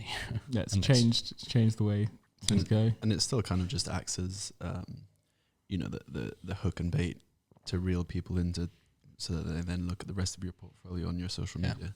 Yeah, massively. What do you think you did specifically well to grow your page? Consistency back then. I don't know if that's still relevant because of algorithm changes. I think Instagram and all consistency that. is always important. But Yeah. consistency is a big thing. I think I actually I could have done a lot better, right? Because I was consistent in when I posted and, you know, how much I posted, pretty much 7 days a week, once a day. That was my thing. In terms of consistency, I posted 3 topics, which we talked about. It was cars, skydiving / wingsuiting kind of thing, and cameras. And cameras being the one that always did the best, because my audience was mostly like camera nerds. So if there was like a big camera on a shoulder, they'd be like, oh my God, that's amazing. Like, you know, so you get like 6,500 likes on something, whatever. And then but then, you know, for me, it was like, oh yeah, but I'm not this one-dimensional personality. And I think that helped. I think creating a slightly 3-dimensional personality helped people engage with you as a person rather than just a bloke that carries a camera every day. So like, you know, every now and then I post like some car stuff, some motorsport stuff, or some like skydiving stuff. And I guess those are things that people were like, oh, that's kind of interesting. So you think it just like differentiated you a bit from... It did, but I think if I would have just kept on posting big cameras all day, that would have worked as well. probably have 3 times as many followers now. Yeah. But then again, I didn't want to. So that was kind of the thing at the time where it's like, yeah, you know what, like that might work, but I don't really care enough about the extra 3 But then times. maybe also people chose you for jobs or anything like that because you had that extra side of personality, which made you a bit more different, even though you might have not grown as much. Yeah, and then they met me in person. They're like, where did we go wrong? So it shows the value of like posting content that shows who you are, that doesn't necessarily make you grow, but it can have other benefits within like work or networking. I think what I can relate that to personally is if as a director of photography, like I hire people, I hire camera assistants, I hire gaffers, you know, the DITs, they're all sort of under my control and I can kind of choose who I want on a job. And often I will just hire the people that I get along with the best and that I like as people versus those that are necessarily like have the best portfolio, right? Where I'm like, and that kind of goes to social media as well, where I see like, that guy looks really funny and his work is good, but he seems to be a blast to be around. I'm like, hey, you know, I want to work with that guy. Whereas if you, on social media, you might have like this incredible, or like you post your portfolio, whatever, it might be incredible, but you go like, man, that guy seems really hard work. Then, you know, that's going to be the deciding factor. I'm like, man, I really don't want to work with that guy. Yeah, it kind of goes back to what we were saying earlier about how you package your services and the presentation of it. Absolutely. How do you think you'd approach it now? Because obviously you've seen how beneficial it's been for your work. If you had to start from like the very beginning, what kind of mindset would you have going into it, like using social media to like grow your career, or just at all? Good question. I'd probably focus a bit more on the work itself. I think in general, if I started over again just on like how do I portray myself, I think I'd focus more on the work. And maybe that is the Achilles heel that we talked about earlier, is people will look at me as a cinematographer and they will go, well, yeah, he's the guy that does the crazy stuff. Like, you need someone to jump out of a plane, like, he'll do it. You need someone to like rappel down a mountain, he'll do it. You need someone to go 300 miles an hour in a car, he'll do it. And it's true, I will do that, right? But I don't want to, like, I think I want people to look at the work that I do. They're like, man, that's some like beautiful work. Like that film, like that really touched me, or that commercial was great, or whatever it might be. So I think I would focus more on the work. And I think I've been trying to do that more on my social media over the last few years, is just to focus on the stuff that I create that matters to me rather than how it was created or how cool it might look, you know? So I think that's sort of the difference where I'd say, you know what, it's not so much about how it's done and about how cool it is to do that, because it's a cool industry to people that look in from the outside. They're like, man, that's crazy what you do. But I think what has started outweighing it, you know, for years for me now, is like what we actually create. So do you think most of your networking was through social media and online, or did you do like a lot of offline networking as well? I'd say a lot of it is the initial step is like on a social media basis. It's like, you know, it's incredibly easy to reach out to someone online, and then you meet them, and then that's where the real sort of work happens, right? A lot of it is friends of a friend. You know, you do a job for someone, and then all of a sudden you get a random call or a message or an email, and it's like, hey, so we heard from this guy. And you're like, man, like it's like 3 years ago that I worked with that guy. But they go, yeah, you know, he was good. You should speak to him. A lot of what I get these days is like still for commercials in the UK. I get a lot of, because I used to live and work in Los Angeles, I still get a lot of people that I know from my LA network that when some director or producer comes to London and has a job there, it's a recommendation from someone. They go, does anyone know anyone in London? And because you have that network in a different city, they go, oh yeah, no, I have that London friend. Yeah. So, you know, there's some value in having networks all around. Never burn a bridge. I don't agree with that. Really? Some bridges, man, fucking torch them. No, That's a quote. No, but That's an absolute quote. I love that. no, but you laugh at that because I used to think exactly that. And man, some bridges were more hassle than they were actually worth. Like really. Well, yeah, I mean, you can choose to. I don't know how deep we want to get into the metaphor, but you can choose to stop crossing a bridge without burning it. I mean, we've had contacts or clients or whatever. We thought, oh, these are so painful to deal with, really difficult to communicate with them, and just an all-round hassle. But we put an extra effort into it to make them happy, to keep them as happy clients, because we're like, right, even if on a personal level I feel frustrated and well, not angry, but I just really don't like doing this work for this particular person, I still put all of my effort into providing them with a good service. And then we didn't really work with them after that. But they then recommended us to someone else that became a very good and valuable client. Yeah, I think that it kind of goes back to what we were saying earlier, right? Which was this whole like differentiating between personal feelings and work feelings, right? Mm-hmm. And I mean, work-wise, it was a pain too, because the number of re-edits they requested, and yeah, no, I feel that, and I think for me, maybe it's this thing of like, maybe you've grown out of it, but I think sometimes being able to tell someone like, you're an idiot, and this isn't going to work, and it's best if we just like go separate ways. That feels really good sometimes. Yeah, no. But you laugh at that. But sometimes that is exactly what you need to do. Yeah, it's like, like you said, you can go as like in depth to this as you want, but it's like toxic relationships, man. Like in your personal life, and whether that's a romantic relationship or a friendship, sometimes you just need to go like, you know what, you need to get out of my life, and you need to make that decision to ultimately move forward and absolutely open yourself up to greater things. You can still make that decision and move on and stop having any relationship with that person without burning the bridge. You can say, right, I want to stop working with you, or I want to stop, should we say we're just slightly charring the foundation of the bridge rather than burning the whole thing down? I think we can talk. Yeah. Welcome to this podcast with Teralon Media about bridges. This is how you build a good bridge, or how you burn them to the ground. Yeah, I think sometimes it just feels really good to set them on fire. Right. Well, now and then, if you want to. I think the reality is, yes, you're right. It is.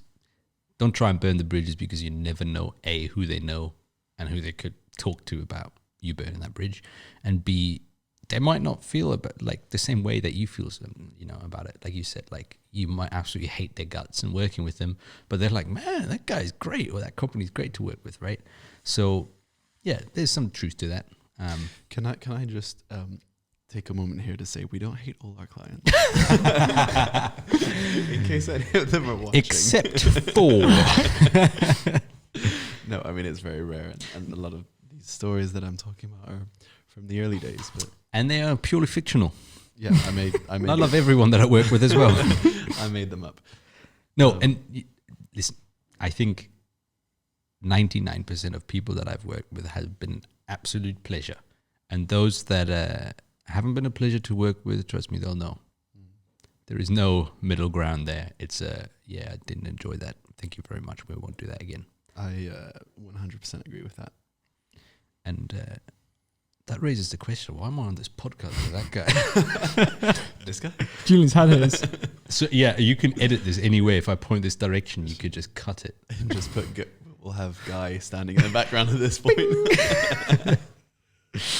Yeah. A lot of your networking was through social media. Do you think was a lot of that from people finding you, obviously through your following, but did you ever like try and reach out to people and stuff like that, or like especially when you were like smaller and starting out, like trying to find jobs or like contacting people? Did you do anything like that?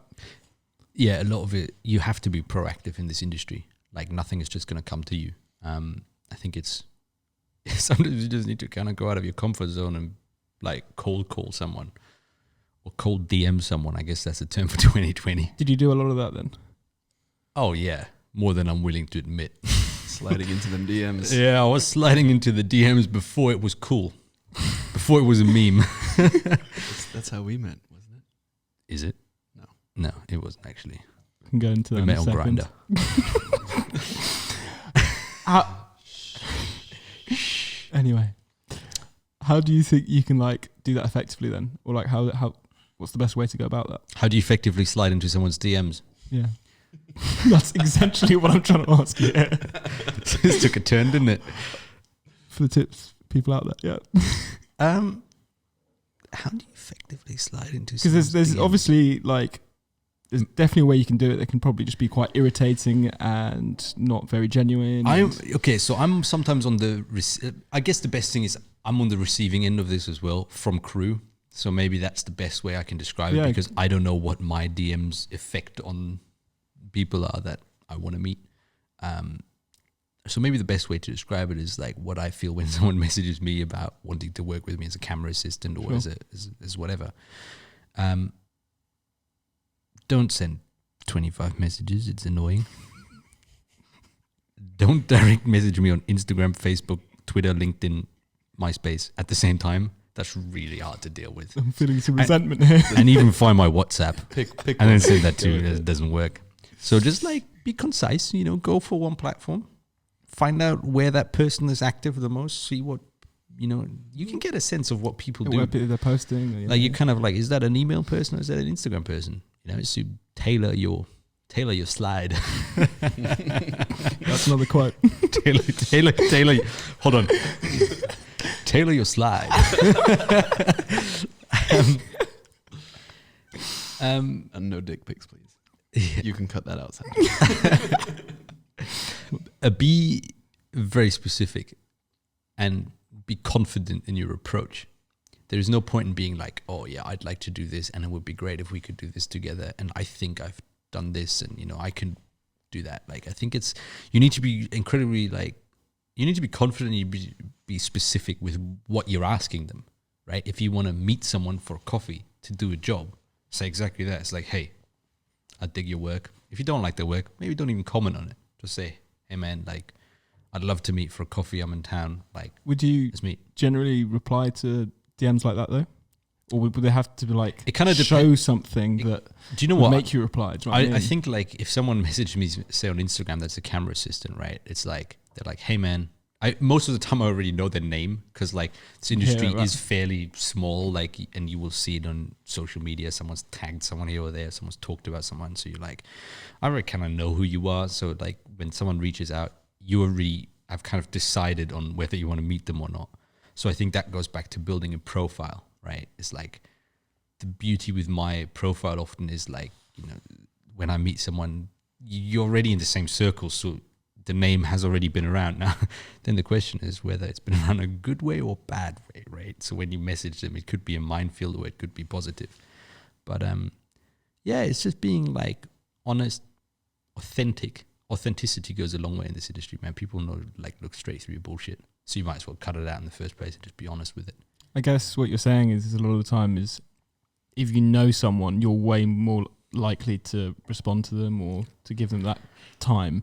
It's just like, I think authenticity goes a long way. If someone goes to me and says, hey, my camera assistants, like the camera assistants, for example, that I work with, like they make me look good. That's the main thing. Like I hire people that are really good at their job because it makes it easier for me. Like it means that I can focus on other things because I have to babysit them. So some of the people that I work with, they're incredible. They've been doing it for incredibly long time. So I'm like, I hire them. But if someone messages me and is pretending to be at the top of their game, but you can clearly see that they're not, that would be a sign where you're like, nah, I'm not going to bother. But if someone goes, you know what, I've been doing this for 3 years. I'm not, like these are my strengths and I don't do that very well.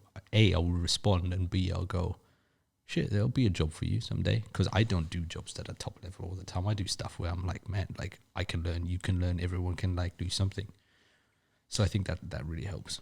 Yeah, I think being really open and you said maybe mention what you can and can't do, because if someone messages you and says, I'm the best at everything, then you have to go through the trouble of deciphering what they're good at and what they're not good at. But if they're being authentic and if they're being level with you, and they're like, I can do this, okay, this kind of stuff you might not want me for. That makes your job easier, because you know what kind of job to use them on, and whether they're worth it or not.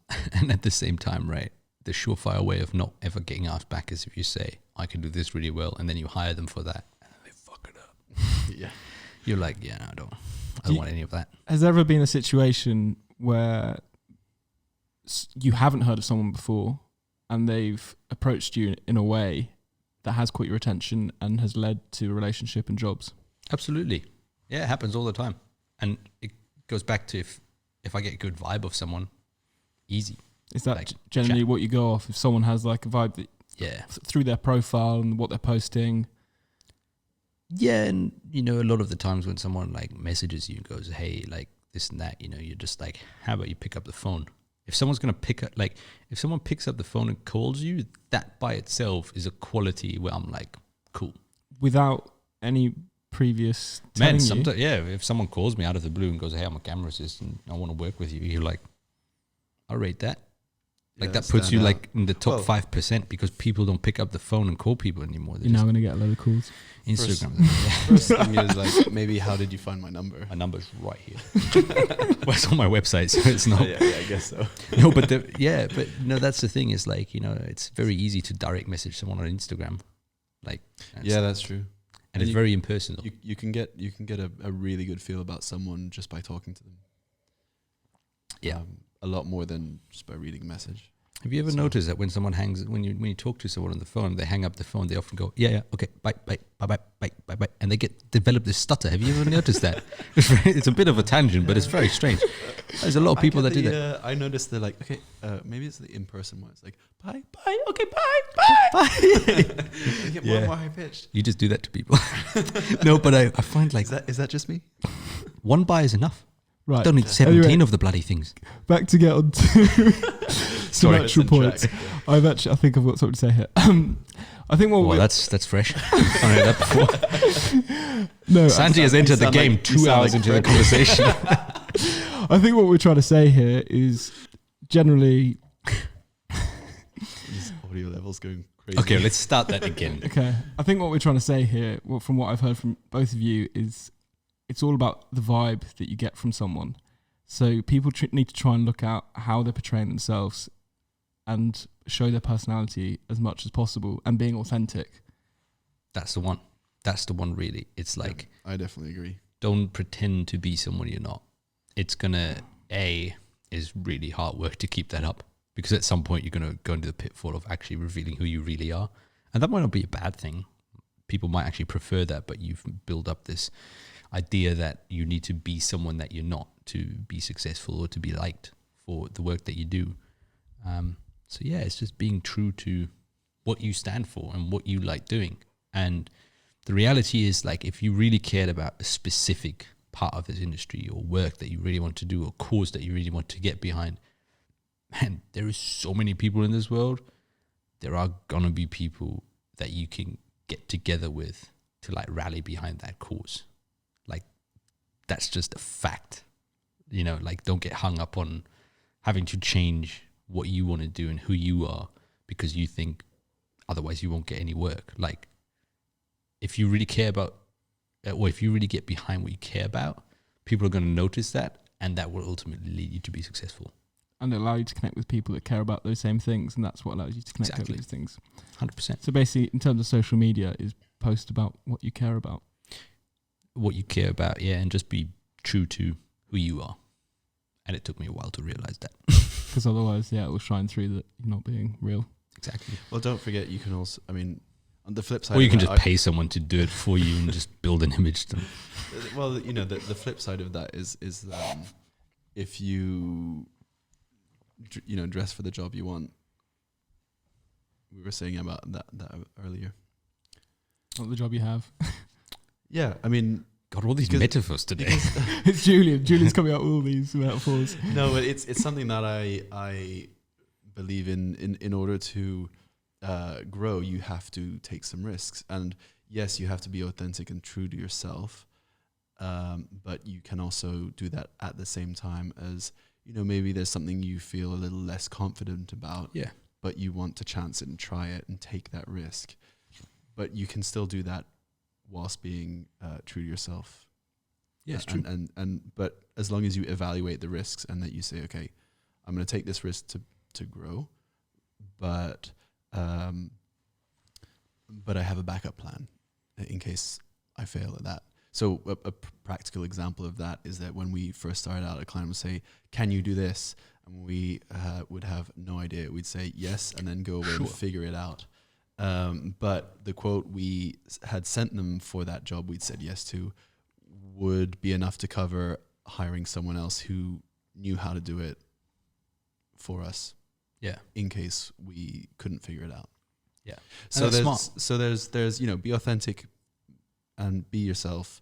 But also be confident, and take those risks, but also have backup plans when you are taking risks. So this is interesting because it brings up this question of backup plans.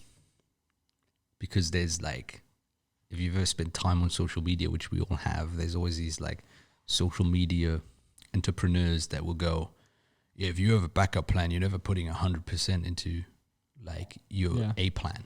Yeah, and they say you'll always go to the B plan. What do we think about that? I'm going to flip the tables here. What do we think about that, Julian? Well, what if your A plan doesn't work? I think... Yeah, but if you have a backup plan, did you really put 100% to your A plan? I think it's all about what you believe you can do. It's like if you don't fully believe you can do something, and that's why you have a B plan. Yeah, be self-aware, because you can put everything you want. If you're confident that you can go all in on plan A, then do it. I think I've got another point about that. I think in terms of plan, I think they're talking about goals. Because, for example, both things that we're talking about is to achieve the same goal, but it's a different way to get there. It's have different options to get to that same goal. It's not having a backup goal, essentially. And I think the biggest thing is it depends on who you are. It just varies on the person. It goes back to there's no one size solution for everyone, right? It's some people will work the best when they're just thrown into the pit with no ammunition. It's figure it out, man. And some people just work really well when they go, do you know what? I'm going to take this risk that to someone might not seem like a risk, but to them, the way they've been raised, the way the way they've learned how to live life, they go, well, that's kind of risky, but they still keep a lot in their back pocket to go, hey, when shit hits the fan, maybe there is something left there that can kind of save me, So again, for example, drawing from your story, a lot of people might see what you're doing is extremely risky. You're chucking school out of the way. But did you see it as a risk at the time? Burning bridges. No, I didn't. I didn't, because I was very confident in what I wanted and how I'd get there. My friends in school, man, I found this out a couple of years later when we had a little reunion thing. They were like, man, we thought you were insane. And now I'm here working and they're doing internship at yogurt companies. Because they stuck around and just wanted to do, And you're on our podcast. And I'm on your podcast, man. Really made it. That is a point for the mic drop yet again. Yeah, when we went back to the question is, how do you know when you've made it? It's when you make it onto the Teralon Talks podcast. This is very true. And on that note, thank you very much. Goodbye.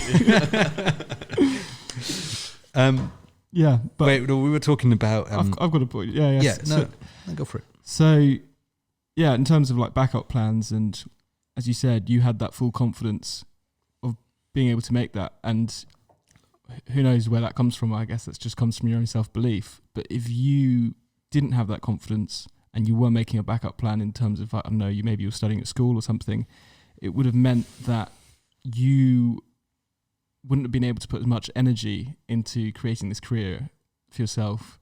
And as you even say, you managed to do it quickly at a young age.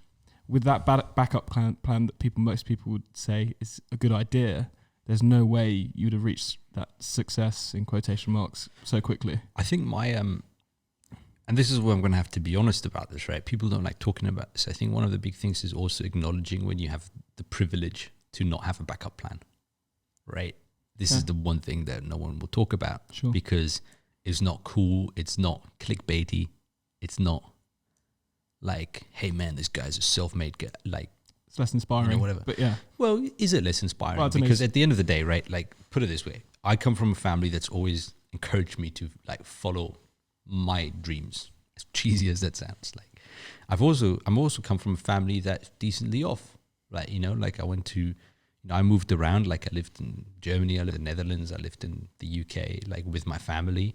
You know, my dad's always held down a good job, and my dad's always, he hasn't spoiled me, but he's always been comfortable. Yeah, we've always been comfortable, right? So it's like acknowledging the privilege that I've had and the platform that I've started from. That's a really big thing, right? And the backup plan at that point becomes a little bit different of a question. It's like, what is your backup plan, right? Because I wasn't like someone that came from poverty that put everything I had into something. I just really wanted something. And yeah, I left school for it. Doesn't mean that 5 years down the line, I can't go and do my studies again. So, you know, that doesn't mean that I didn't work as hard as everyone else to get where I am now.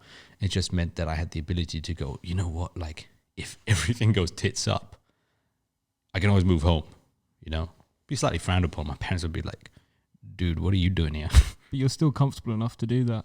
And like, you had the humility to think that. I think it's just, a lot of people like to talk about how difficult things were for them and how they went out on a limb to really try and get after something. And I'm not saying you shouldn't feel like that, because no matter what your background is, you have to work hard to get where you are in this industry. But you also have to acknowledge that being like a white guy from Germany with a you know family that's decently well off, like that's a good place to start, you know? So when you think about like, you know, whether that's different representations in terms of like gender, race or whatever, like the starting points are kind of different, right? So like kind of acknowledging where you start and that your backup plan might actually be being entitled, you know? I think that's worth a conversation, you know? Yeah. Does that make you feel less proud of what you've managed to achieve? It doesn't, because I personally, like whatever people might think, I personally know the work that I put into this. I personally know that the sacrifices that I made on my personal level, I know what they are. So no, it doesn't make me less proud of it, but I also acknowledge that some people might have to work infinitely harder. But that doesn't change what I've done. It doesn't change what it took for me to get here. So I think there's something to be said about that. And I think realizing that is also when you can see how hard people have to fight for something, you know, when they don't necessarily have that springboard. What do you think made you want it so much at such a young age? I think the idea of creating something that like lives on even when you don't is quite powerful. Hopefully that's a long way away, you know. There's still a couple of years' time. Never know. In these uncertain times. In these uncertain times, indeed. Check the timestamp of this video. You'll know what we're talking about.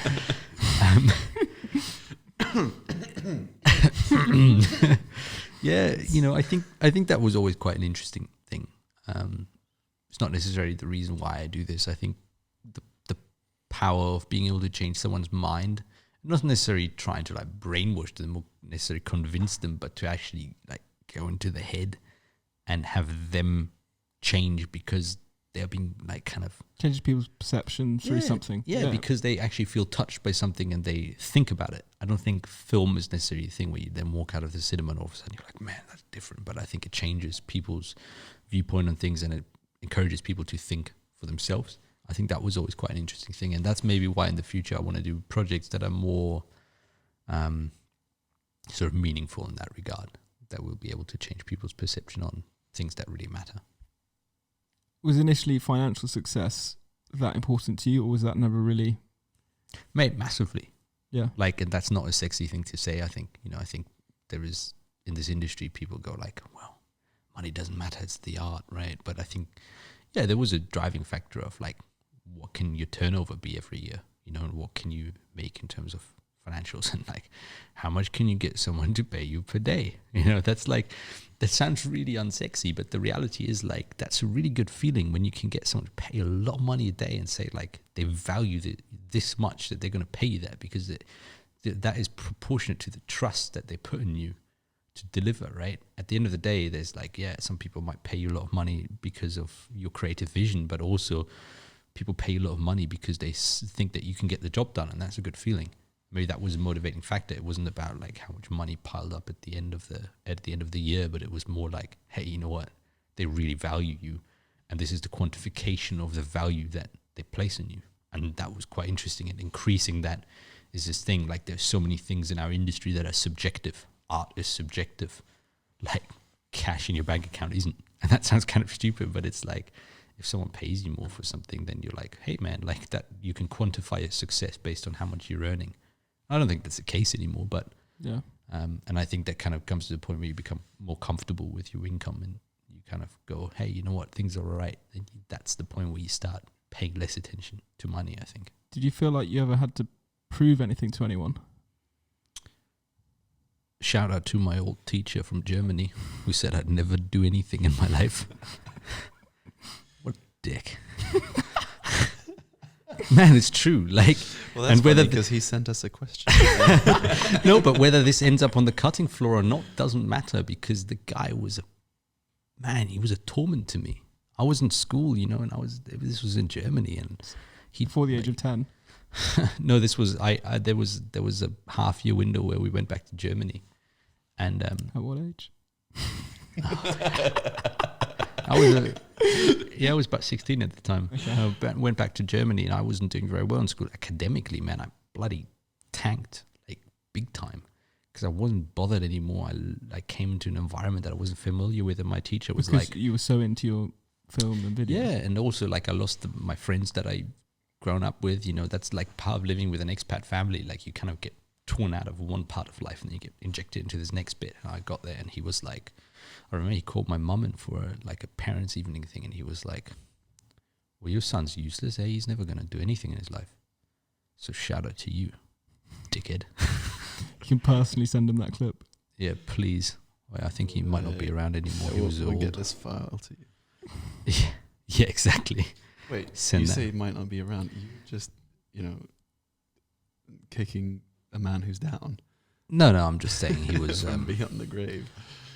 No, I'm just messing with do you think stuff? We might have to cut that one out. Yeah. Do you think stuff like that really did it change your drive at all?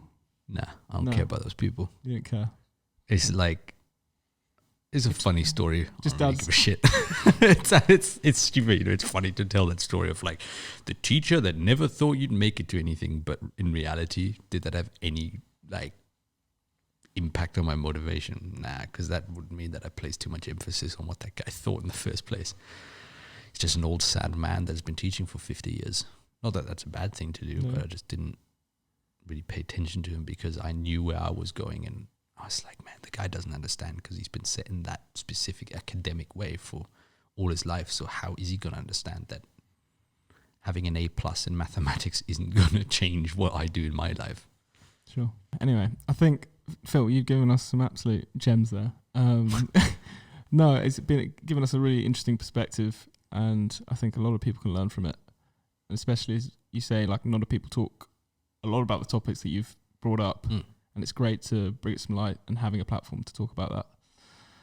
So, yeah, no, I appreciate it. Thanks for having me on. And No problem. Well, we're not done with you yet. We're not done with you yet. We've got it. oh boy, Answer the Instagram questions that got people have oh sent to god, us. have there actually been questions? There have, yes. well, I think there's a couple. That's scary. We'll see what. Let's hear 'em. I'm gonna try and keep it concise. Right then. It's gonna be a short bridge to cross. it's gonna burn. It's gonna burn quickly. Yeah, exactly. Right then. All right, Santi, you should have really preloaded these questions. Wow. Okay. Phil, throwing shade. what age will you be when Santi brings questions up? That is There's none a of your few. business. Oh, wait. We've got a couple. Not huge Okay. amount. All right, let's hear it. So this is from Katie Rude, and says, Casey Neistat. so like I've already butchered names in the past, so I'm just gonna go with it. I apologise to anyone if I butcher a name. What was the first one? It was on episode 2. What is the question? I'm just gonna say that we're gonna ignore that, Julian. All right. How do you see the industry changing / adapting to the climate and ecological crisis? I think right, we have to look at the footprint that we have in this industry as a whole, right? At the end of the day, we kind of have to remember that what we do in this industry is smoke and mirrors, right? Like we kind of just create a world that doesn't exist in the first place for the entertainment of others, right? So I think one of the big things is, well, we're making movies that people kind of go to the cinema. Let's say 90% of them don't really hold any value other than entertainment value. Like they're not going to change your mind on a specific thing. It's like you go to the cinema, you kind of escape your real life for 2.5 hours and then that's it, right? So you kind of have to think, how do we combine that with the stuff that actually matters, right? So we can look at reducing our footprint in terms of like whether it's our carbon footprint, whether we kind of look at, you know, like what we consume and how we can stop doing that, right? In my industry, like I work in a part of the industry which is the aerial cinematography side. Like we fly helicopters around, like that's pretty bad for the carbon footprint. So we kind of look at maybe we should look at doing more stuff with drones because they run on batteries and we don't have a carbon footprint. Or maybe we just need to look at offsetting our carbon footprint and getting behind initiatives that change that. And there are ways in the industry that are definitely get behind that. You know, there are certain programs and certain initiatives that try and get productions to do that. You know, I remember it started off not that long ago actually with productions saying we're a green production. We're not going to print call sheets, you know, like call sheet's going to be on your phone. If you need a call sheet, if you need a storyboard, you're going to have to request it. We're going to print it for you. You know, we're not going to have any cups. We're not going to have any bottles. We're going to like bring a water bottle, bring a refillable water bottle. We'll do that. You know, we kind of get that. So, man, like there are a lot of ways we can do this. This industry does have money and we do have the ability to change our ways, right? And then I think the other thing that is quite interesting about this industry is the other part that isn't necessarily 90% entertainment value is we have the ability with films themselves to change people's thinking.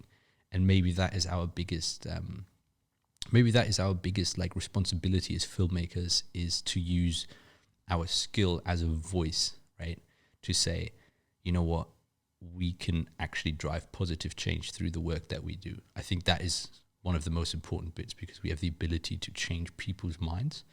And if we bring to the forefront the issues that people might not even know that we have in this world, right? Whether it's the climate crisis, whether it's inequality, whether it's anything. I think that might be our biggest strength as filmmakers. As you said, like this is kind of what you're trying to like pursue now and like the kind of films that you're trying to do. Are these the kind of topics that you're talking about that you're personally wanting to put out there about these topics, or is there one or two in particular? I think I've kind of grown more fond of trying to, maybe make a difference on a grander scale. Like I always say, like I have this so many times where I kind of do a job with someone, you know, that I work with regularly, and I don't know, production's just spent $3 million blowing up a bloody power station, you know, just for like a shot. And then you kind of drive home and you sit in the car and, you know, you've been driving for 10 minutes not talking, and then you just kind of look at each other and you're like, it's kind of stupid what we do, isn't it? Like, should we end world hunger or should we blow up another 3 helicopters just for shits and giggles because people like seeing that stuff, you know? So that's like, sometimes it raises the question. We always say it as like a joke of like, kind of funny what we do, right? But I think there's a reality to it, which is like, man, like maybe we should do shit that matters. And I think that doesn't mean that you have to stop doing the one thing to kind of do the other thing. I think there's like, you can kind of bridge the gap somewhere and create this happy medium where you create entertainment, but you also create positive social and economic change. Fair enough. Good Okay. question, Katie. Thank you, Katie. So Felix M. Stein. I know that guy. No, you know this guy. Oh, what has he said? How do you make the jump from being a small local DP to bigger productions? I think we've covered it pretty well in the podcast. Yeah, way to be original, Felix. Sorry, I don't know this man. Sorry, sum it Felix. up in like a couple of points. Bearing in mind that we've already covered. We've the already done details. 2 hours of this. How do you make the jump from being small local DP to that? I think it's in one word. in a word or in a sentence. In one sentence. Give us Okay. It's a lot of Give us a sentence. sentence. Using... Oh, this is difficult. I can make a very long sentence out of this. Let me take a deep breath. I mean, when I said in one word, use a German word if you like, because those are long. I think it's using the local projects that you have and pushing the production value of these projects to make them look like they're at a much bigger scale than they actually are. Very nice. Bring your own mic next time. Yeah, sorry. It was only the stand with the cable. It's okay. I'm kidding. Lovely. Yeah. Do you want anything apart from Instagram that you want to plug? No, No. I don't think so. Fair enough. Well, thank you everyone for listening. If you made it this far. Yeah, and I mean, this has been a podcast riddled with camera tech terms. Yeah. So if you're not in the camera industry and you have made it this far, then Apologies. Yeah, apologies. Apologies. Well Yeah. And if we could, in the comment section, guess the accent, because that's a common game to play. Yeah. Guess the age. Yeah, guess the age. God. That's the other one. That's me out. It was nice, guys. Thank you very much for having me. No. Well, thank you for being our first guest. Yeah. Very excited to have Big you here. moment. Big moment. Right. Well, that's been Phil Arntz. I am Julian Wakefield, and we also have Santi, and please subscribe if you haven't already, and leave us a little review if you fancy it. That'd be nice. Only if it's nice, though. only good reviews. And one last thing before we go, if you follow us on Instagram at Teralon Media, that's where you send us questions. So we'll send stories out asking for questions when we have next podcast or next guests. That's it. Awesome. I gotta say, it's all downhill from here after you've had me. We'll see about that. No, thanks, guys. I'm It sure was you'll be wicked. back on soon. I really enjoyed that. All right. Thank you, boys. Thanks. See you later. Bye. Can I turn the lights off? Hold on. Which button do I press?